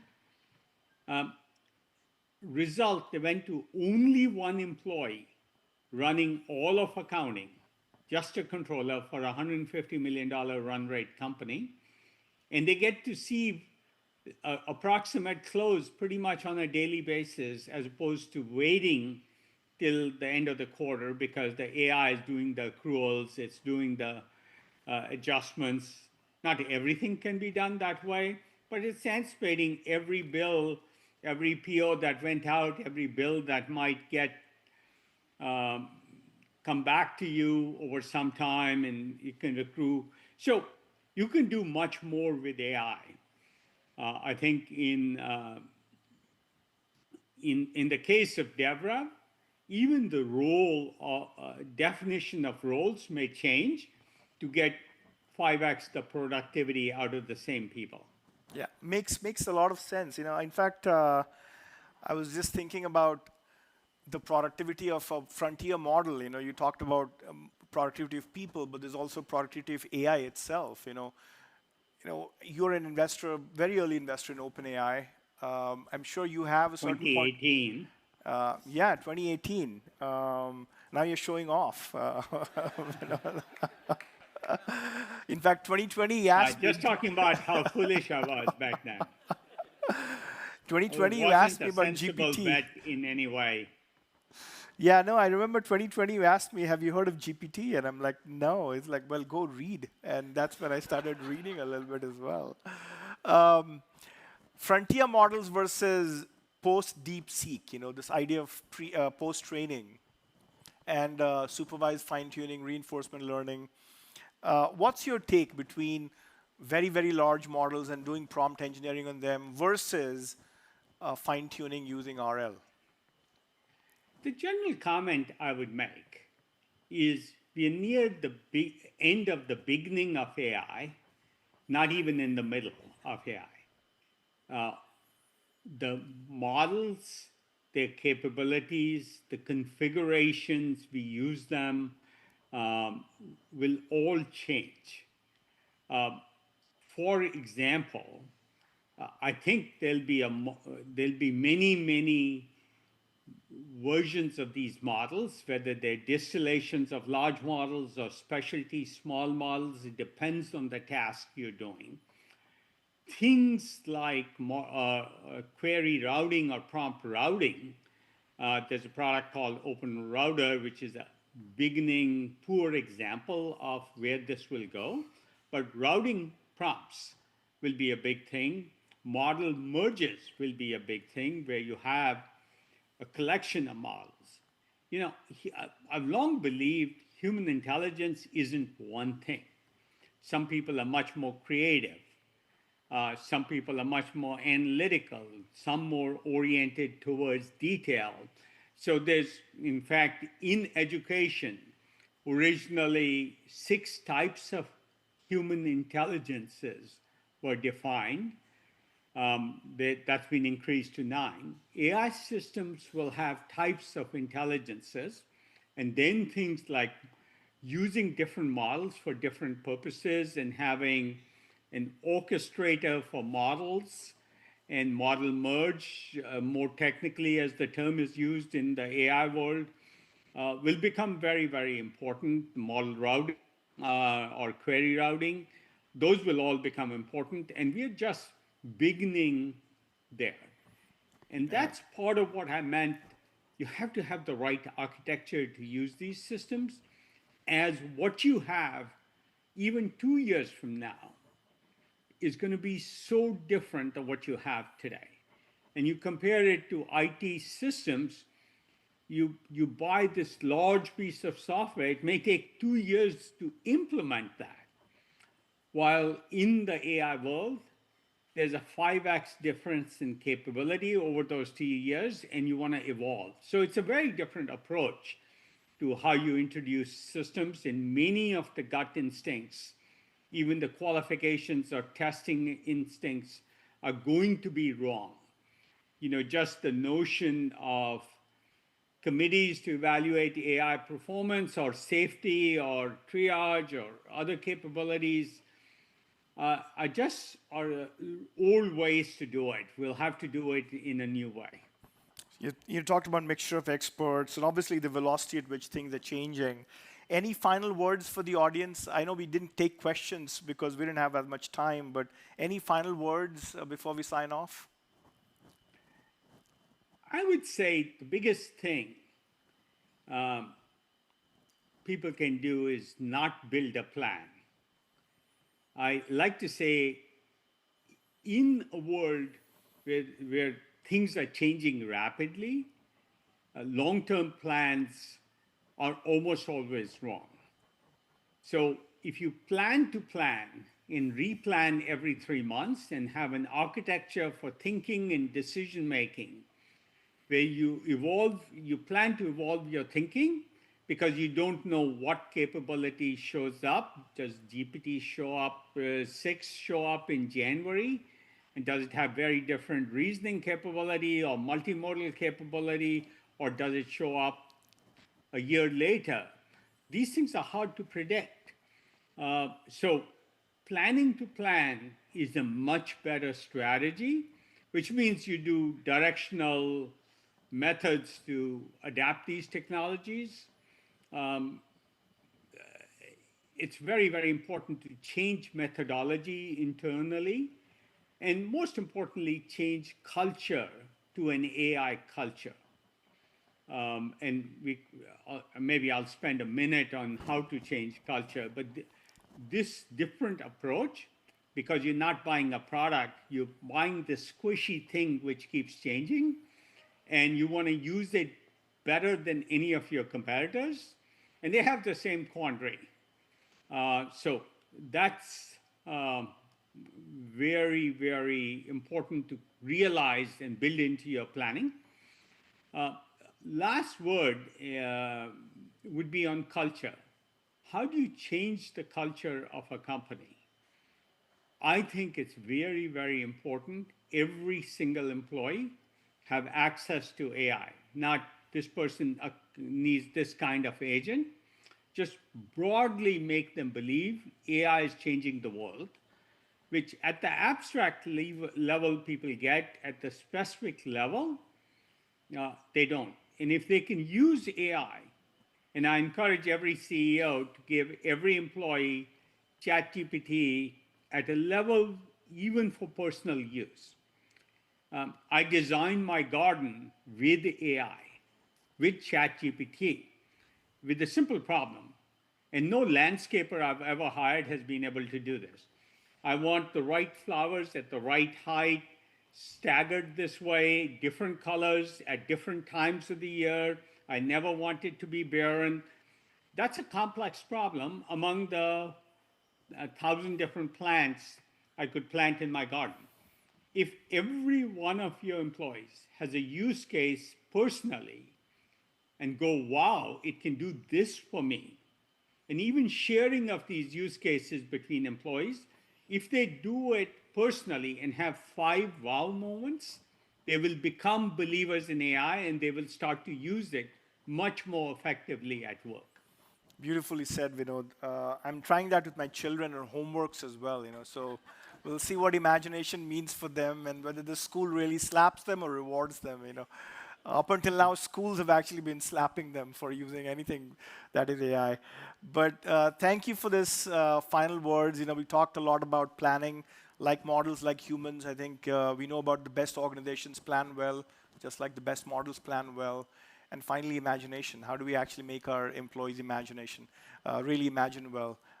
Really, really appreciate you coming down, Vinod, for even if it's 25 minutes. Hopefully it was meaningful for our people as well. We look forward to seeing you again. Thank you. Yeah, I apologize I couldn't be there in person, but next time. I'm glad we were able to do this, and hopefully it was useful to your audience. Thank you. Thank you again. Thank you. Okay.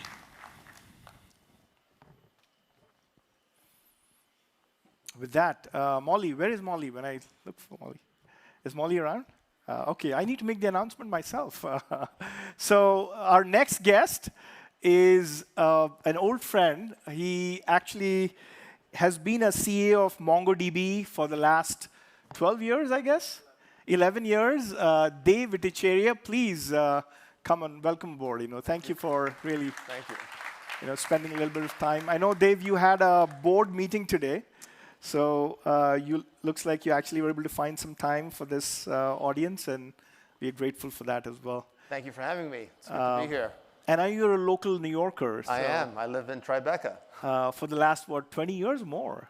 Pretty much, yes. So New York's my favorite city. I've traveled all over the world, and I still think New York is the best city in the world. So. Wow, talk about that. We probably can have a little bit of a riff on this yeah, exactly. Bay Area in here. Exactly. The Bay Area is overrated. And yet a lot of your developers hang out there. We have lots of developers here and there and other parts of the world. Yeah. So. One of the first times I actually met you was when we were really scaling Nutanix, and sales methodology was a big deal, and we had heard a lot about PTC and obviously BMC, and there's so much that we learned from that era, and you were part of that John McMahon era as well. Of learning to build a company and a business. When you took on the CEO role at MongoDB, one of the things that I heard about was this idea of forward deployed in some ways, because NoSQL was a new movement, just like AI is a new movement.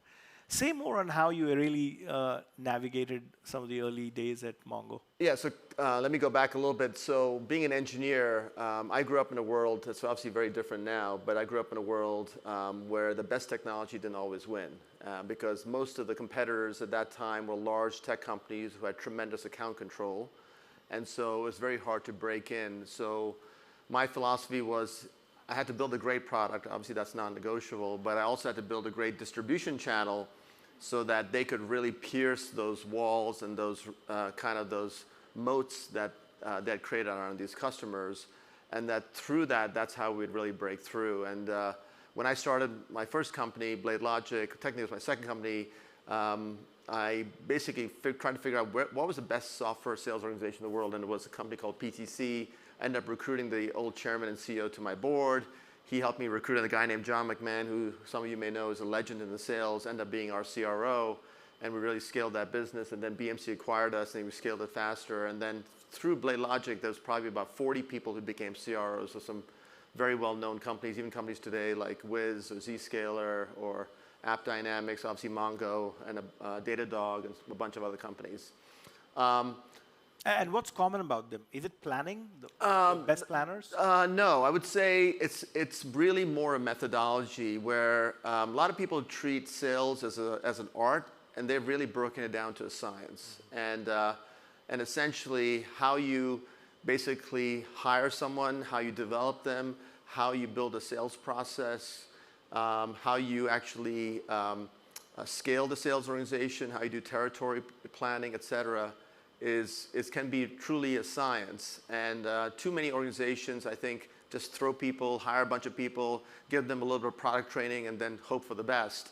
And you really developed a mechanism to really, build a methodology, but also have deep inspection. And I have a favorite saying that says, people don't perform to what you expect, they perform to what you inspect. Mm-hmm. And so the joke at Blade Logic at the time, and since then, is that there's a lot of sunshine there because there's no place to hide. And that's how you really, and you're not there to try and punish people. You're there to try and figure out what's working and what's not working, and when something's not working, why isn't it working, and then really help people to overcome their problems. It's interesting you mentioned about inspection, because with AI models, it's exactly what we're doing. We're calling them eval models and benchmarking, but what we inspect is what AI gets better at. But coming back to the point of forward deployed, what was that like? So one of the challenges in open source is there's a big difference between value creation and value capture. A lot of open source technologies have created a ton of value, but the organizations that built those technologies didn't actually capture that value. And so one of the ways to capture that value is to use open source as a means to an end rather than end unto itself, and really turn a technology into a solution.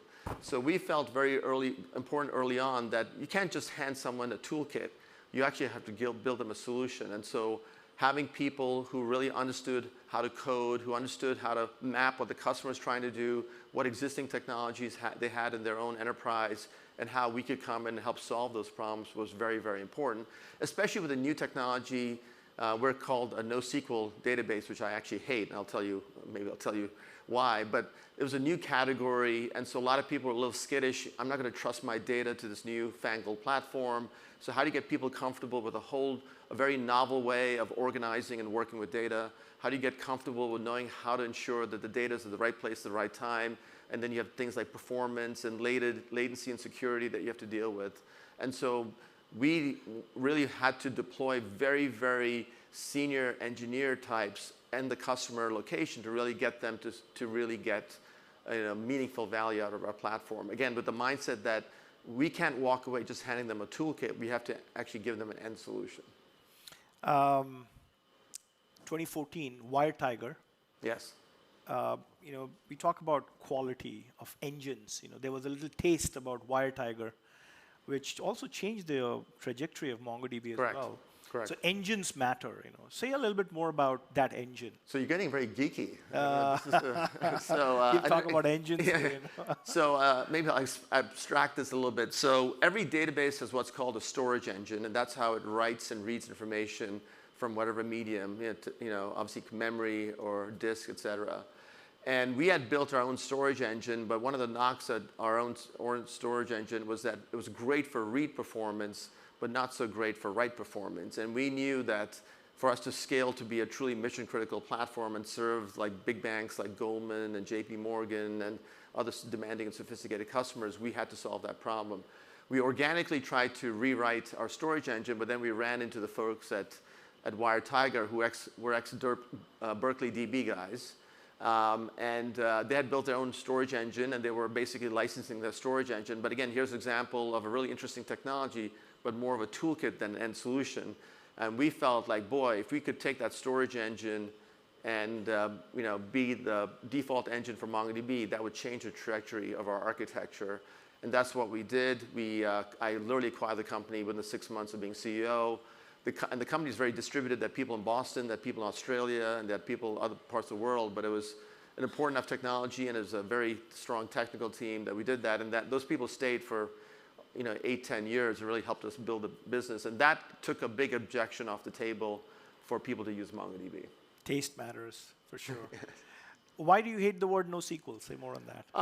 I hate the word NoSQL because there's a bunch of databases that are called NoSQL, and most of them are what are called eventually consistent, meaning that they don't have transactional integrity. So that's okay for certain use cases like time series, right? It's not any data point that really matters. It's the trend of data over time that matters, and so that's what you care about. But if you want to serve a very transaction-intensive application, like a trading application, a banking application, no one would trust an eventually consistent system. They want a strongly consistent system. What MongoDB does is has a tunable consistency capability, so you can tune it for eventually consistent use cases, or you can tune it for strongly consistent use cases. So, the 9 out of the 10 largest banks in the world use MongoDB. They wouldn't use us if we weren't strongly consistent. 70% of the Fortune 500 use us, and we can address. And the thing that also allows us to address a larger set of use cases. We're not just most NoSQL databases are like a one-trick pony, that they do one thing really, really well. But most customers, any savvy customers, after a while said, "But I don't want to stitch together a bunch of different databases to offer an end solution. I'd much rather use one platform." And we've built out a platform not to be just an OLTP engine, but a lexical search engine, analogous to Elastic, a vector store, analogous to Pinecone. And so all that's inline for the developers, so they don't have to go through multiple systems and synchronize data between different systems and try and stitch all that together. It's all in one platform, and the customers really value that. Well, speaking of formats like JSON, there was XML before JSON. Yep. There were companies like MarkLogic, yes, Object Store, and all these companies that existed. Yes. Which were non-relational systems. What made JSON special, and what does it continue to be special for AI as well? I think what made JSON special is that you can read it. It does two things really well. One, a human can read it and kind of grok pretty quickly what the code does, but a machine can parse through it and actually take action. So you don't necessarily have to compile it for the machine to really understand what to do.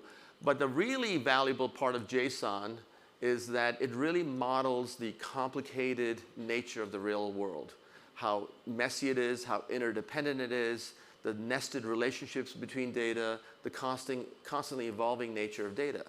And so MongoDB is a JSON database. It's another word for document, because you can represent the complexity of the real world in a document format, like parent-child relationships, arrays, et cetera.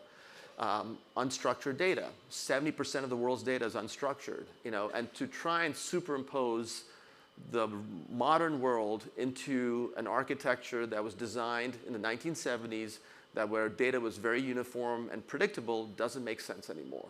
And guess what? Every LLM emits and consumes JSON.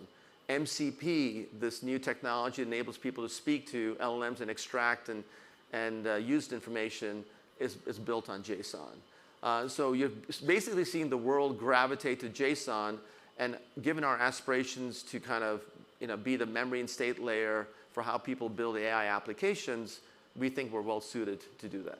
Well, it's very interesting. While you're saying, I was just thinking about, at the expense of being verbose, it is actually well annotated for models to understand. Yes. Not just the human eye, but also AI models. Correct. Because it just is redundant in many ways. Every field is actually self-described locally. Exactly. And that is the power of JSON itself. Exactly. Which is the reason why our graph database is based in Mongo as well. Now, Thank you. No, I think we believe in that being a big part of a knowledge graph. Yes. So it's not and it's great to have someone like Dheeraj, who obviously has been a great entrepreneur. You can start with a clean sheet of paper, and the fact you started with Mongo speaks volumes about, and we vouch for how it. smart you are. You rubbed off on me, actually. I think it was extremely critical and central to our idea of customization, because all AI companies that I know of are single-tenant companies, and we had to build something that was also good for the mid-market and the SMB as well. Now, we do have a single-tenant version of DevRev coming out, but you can't build customization in a relational database in a multi-tenant world. It's really hard. Otherwise, you make it a dumb key-value store, like the way Salesforce did it with Oracle itself. We couldn't have done what we've done without Mongo itself. Now, speaking of build versus buy, our developers from very early on said they don't want to carry a pager. There's a new service from Mongo called Atlas. And we said we're going to keep it less messy. Let the specialists do this well. Now, some of the largest Atlas clusters in the world are probably DevRev clusters. Tell us more about this idea of Atlas. Like, how did that evolve, and why did you want to do more for the customer? Sure. So, again, it's all about starting with the customer and working backwards. What we found was that MongoDB by architecture is a distributed database. The most simple configuration is what's called a 3-node replica set. So you have 3 copies of your data. Now you're getting geeky. Now I'm getting geeky. But just simply because if you have any system or network failure, you're still up and running because no one can afford to be down anymore. But that sophisticated architecture comes with some trade-offs. The trade-off is that it's hard to manage.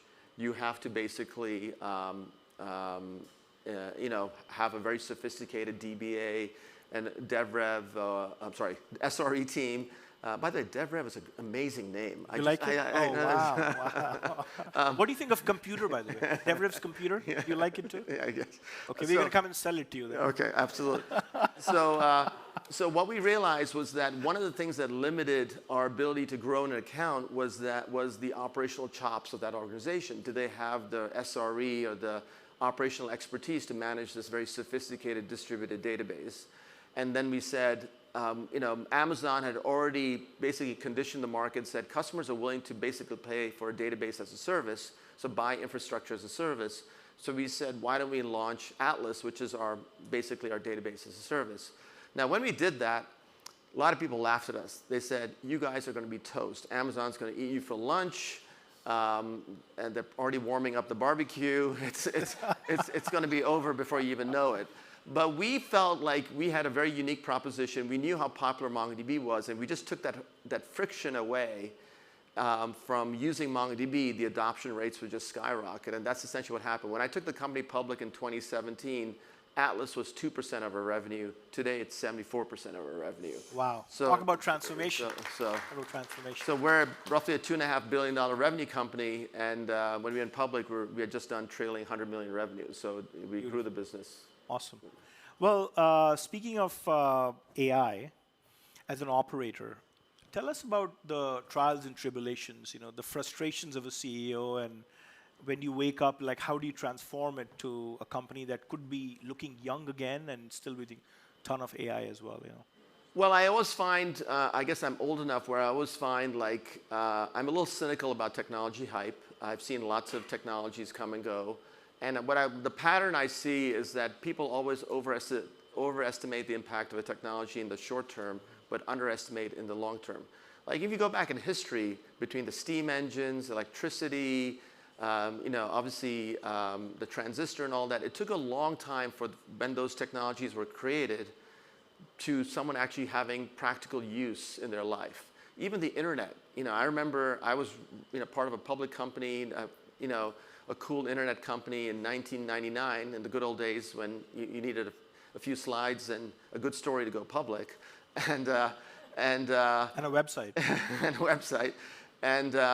But it wasn't until really 7 to 10 years later when the internet truly transformed all of our lives. And so that's one. Two, I view AI as this kind of raw material, but to really get full value of the raw material, you have to build a kind of an ontology, like an architecture and scaffolding around how to use AI. Like simple things like agents. Like, and I know you're trying to solve this problem, which I think is very interesting. Like, what permissions does that agent have? What does one agent do that another agent doesn't conflict with it? Like, how do you ensure that you have the right authorities, et cetera, associated with it? So what governance model, what risk model, what security model do you have in place?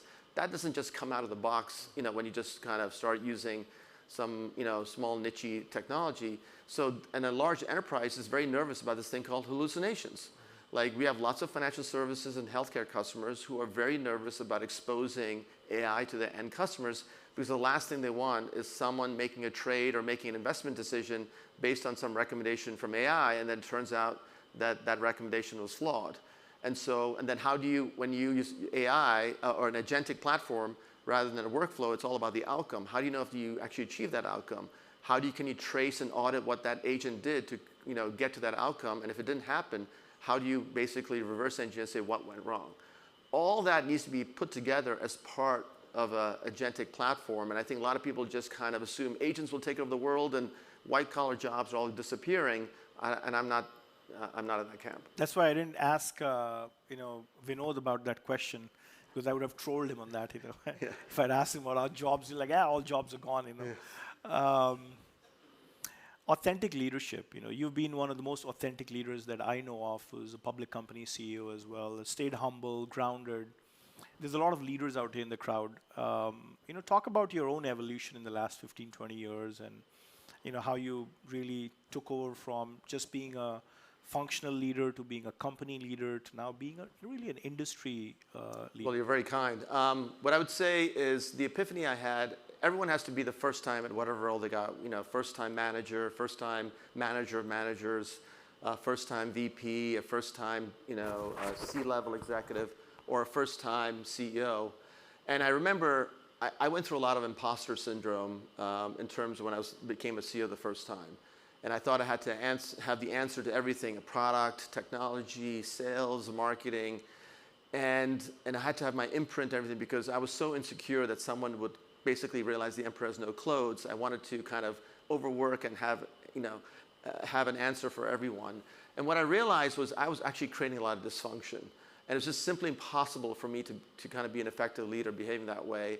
So one of the epiphanies I had is that I don't need to have the answers to everything. I just need to have good people around me and be able to ask good questions. So today, I have no problem admitting when I don't know what the hell. If someone's talking to me and using a lot of terms, by the way, one little heuristic I have is when someone starts throwing a lot of terms at me, I start wondering if they really know what they're talking about. So I keep talk to me like I'm 5 years old. Tell me exactly what you're trying to do. And it's amazing how people struggle with that. And what's also disarming is when you're the most senior person and admit that you don't know something, it kind of, the temperature in the room all of a sudden comes down. Everyone's saying, oh, thank God Dave asked that question, because I had no idea what the guy was talking about either, right? And so candor, I think, and informality can really get to the essence of what's going on, and you have real conversations. The other thing I really despise is passive-aggressive behavior. How many of you have been in a room or in a meeting where someone senior is in having a discussion, you end up making a decision, and then everyone leaves the room and everyone rolls their eyes and says, that's never going to work, right? Well, to me, that's a form of duplicity. But you got to create a culture where it's okay to say, I don't think this is going to work. Now, there's a big difference between cynicism and skepticism. I don't like cynicism where there's just constantly negative. But it's very fair to be skeptical, say, I'm not sure the thinking is right here, or I question this assumption because I'm not sure that's the right assumption, and you have a real debate and discussion. And what's interesting is that it also is a way to create kind of a meritocracy, because it's not the most senior person's idea who wins, it's the best idea that wins. And what's interesting also, sometimes after a big group meeting, I'll go to the most junior person in that meeting afterwards. They kind of get freaked out and say, what do you think? And what's interesting is no one's trying to impress that junior person in the room or in the preparation for that meeting. So they really understand what the hell's going on. I said, after a while, they realize I really want the truth, and it's amazing what you find out. And so to me, that's really helpful. And so another part I really value, something called, one of our values is intellectual honesty. Meaning it's all about speaking the truth. And there's so many meetings and so many companies where a lot of people act like, they pretend one thing, but the reality is another. And if you look at any problem, the time to solve the problem is actually 80% of the time is to first acknowledge the problem, and the remaining 20% is to solve the problem. And in the best organizations, they can identify the problem very, very quickly, and they spend all their energy solving the problem. In the most dysfunctional organizations, there's a lot of denial, deflection, pointing fingers and all that, and there's no one saying, we have a fucking problem, excuse my French, and we need to solve this, and it doesn't matter who's to blame, we got to solve this problem. And so if you create a culture where people really focus on problem solving and not pointing fingers, but that means you have to create an organization where there's a lot of trust and people don't feel like they're going to be beaten up if they raise. Actually, I have one more. Yeah, please, absolutely. The other one I have is I realize as the more senior you go in the organization, the longer it takes for bad news to get to you. And so whenever I see bad news, I automatically assume two things, or hear bad news. One is, I'm the last to know. And the second is, it's far worse than what they're telling me. Because if you think about it, I'll give it a simple example. Imagine one of your sales reps is having a problem with a customer. A customer is like upset about something. By the time they tell their manager, the manager tells their VP, and the VP comes and talks to you, saying, hey, we're having a slight problem with Acme Company, but we're on top of it, all is well. And that's happened to me.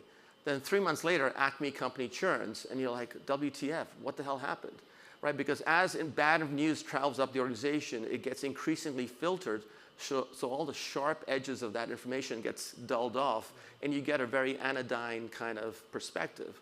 So whenever I see or hear bad news, I'm automatically assuming it's far worse than what people are telling me. And then you start digging and saying, tell me more, dig in. And what people find is like, holy shit, this company is really focused on solving problems because they're taking action. There's a bias to action to solve something versus kicking the sand under the rug and just ignoring the problem.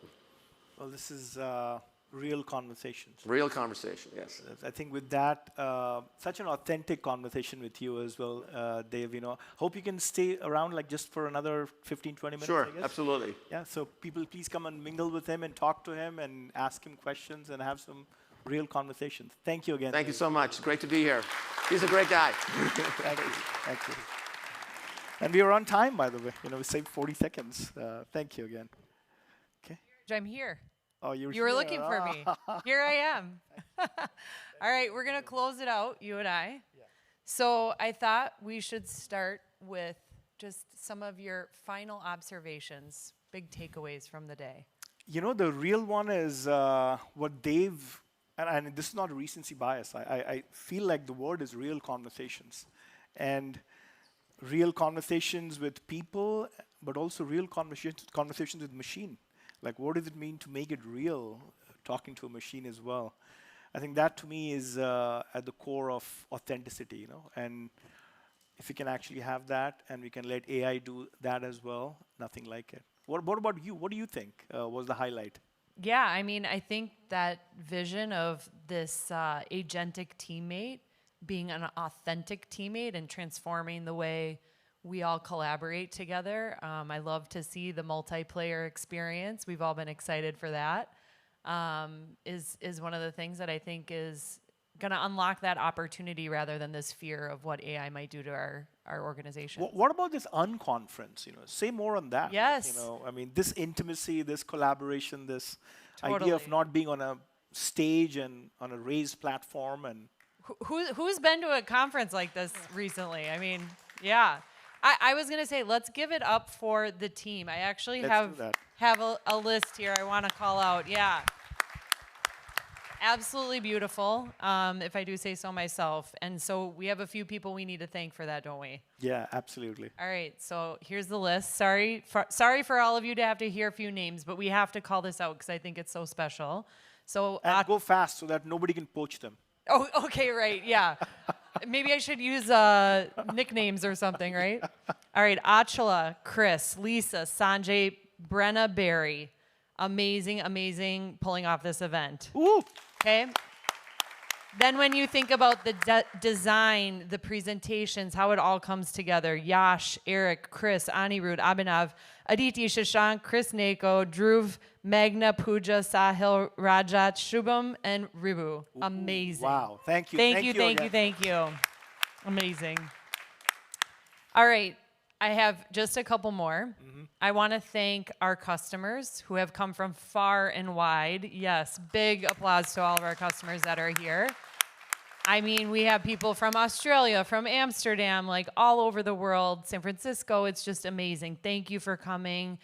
Thank you for supporting us. Thank you for the partnership. And I think we heard a lot about that today as well.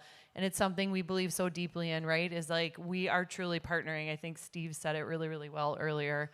And then also wanted to just call out our customers that have come, but also sent their teams to participate in our user workshop yesterday that Naomi Chatterjee led from the DevRev team, which was fantastic, and then our executive advisory board last night as well. So thank you for everyone for spending this time with us.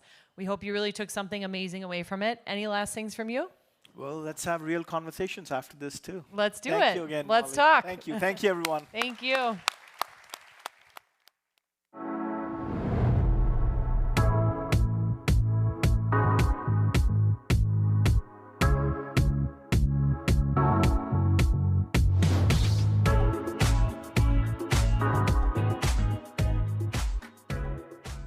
This concludes our program. Thank you for joining us for Effortless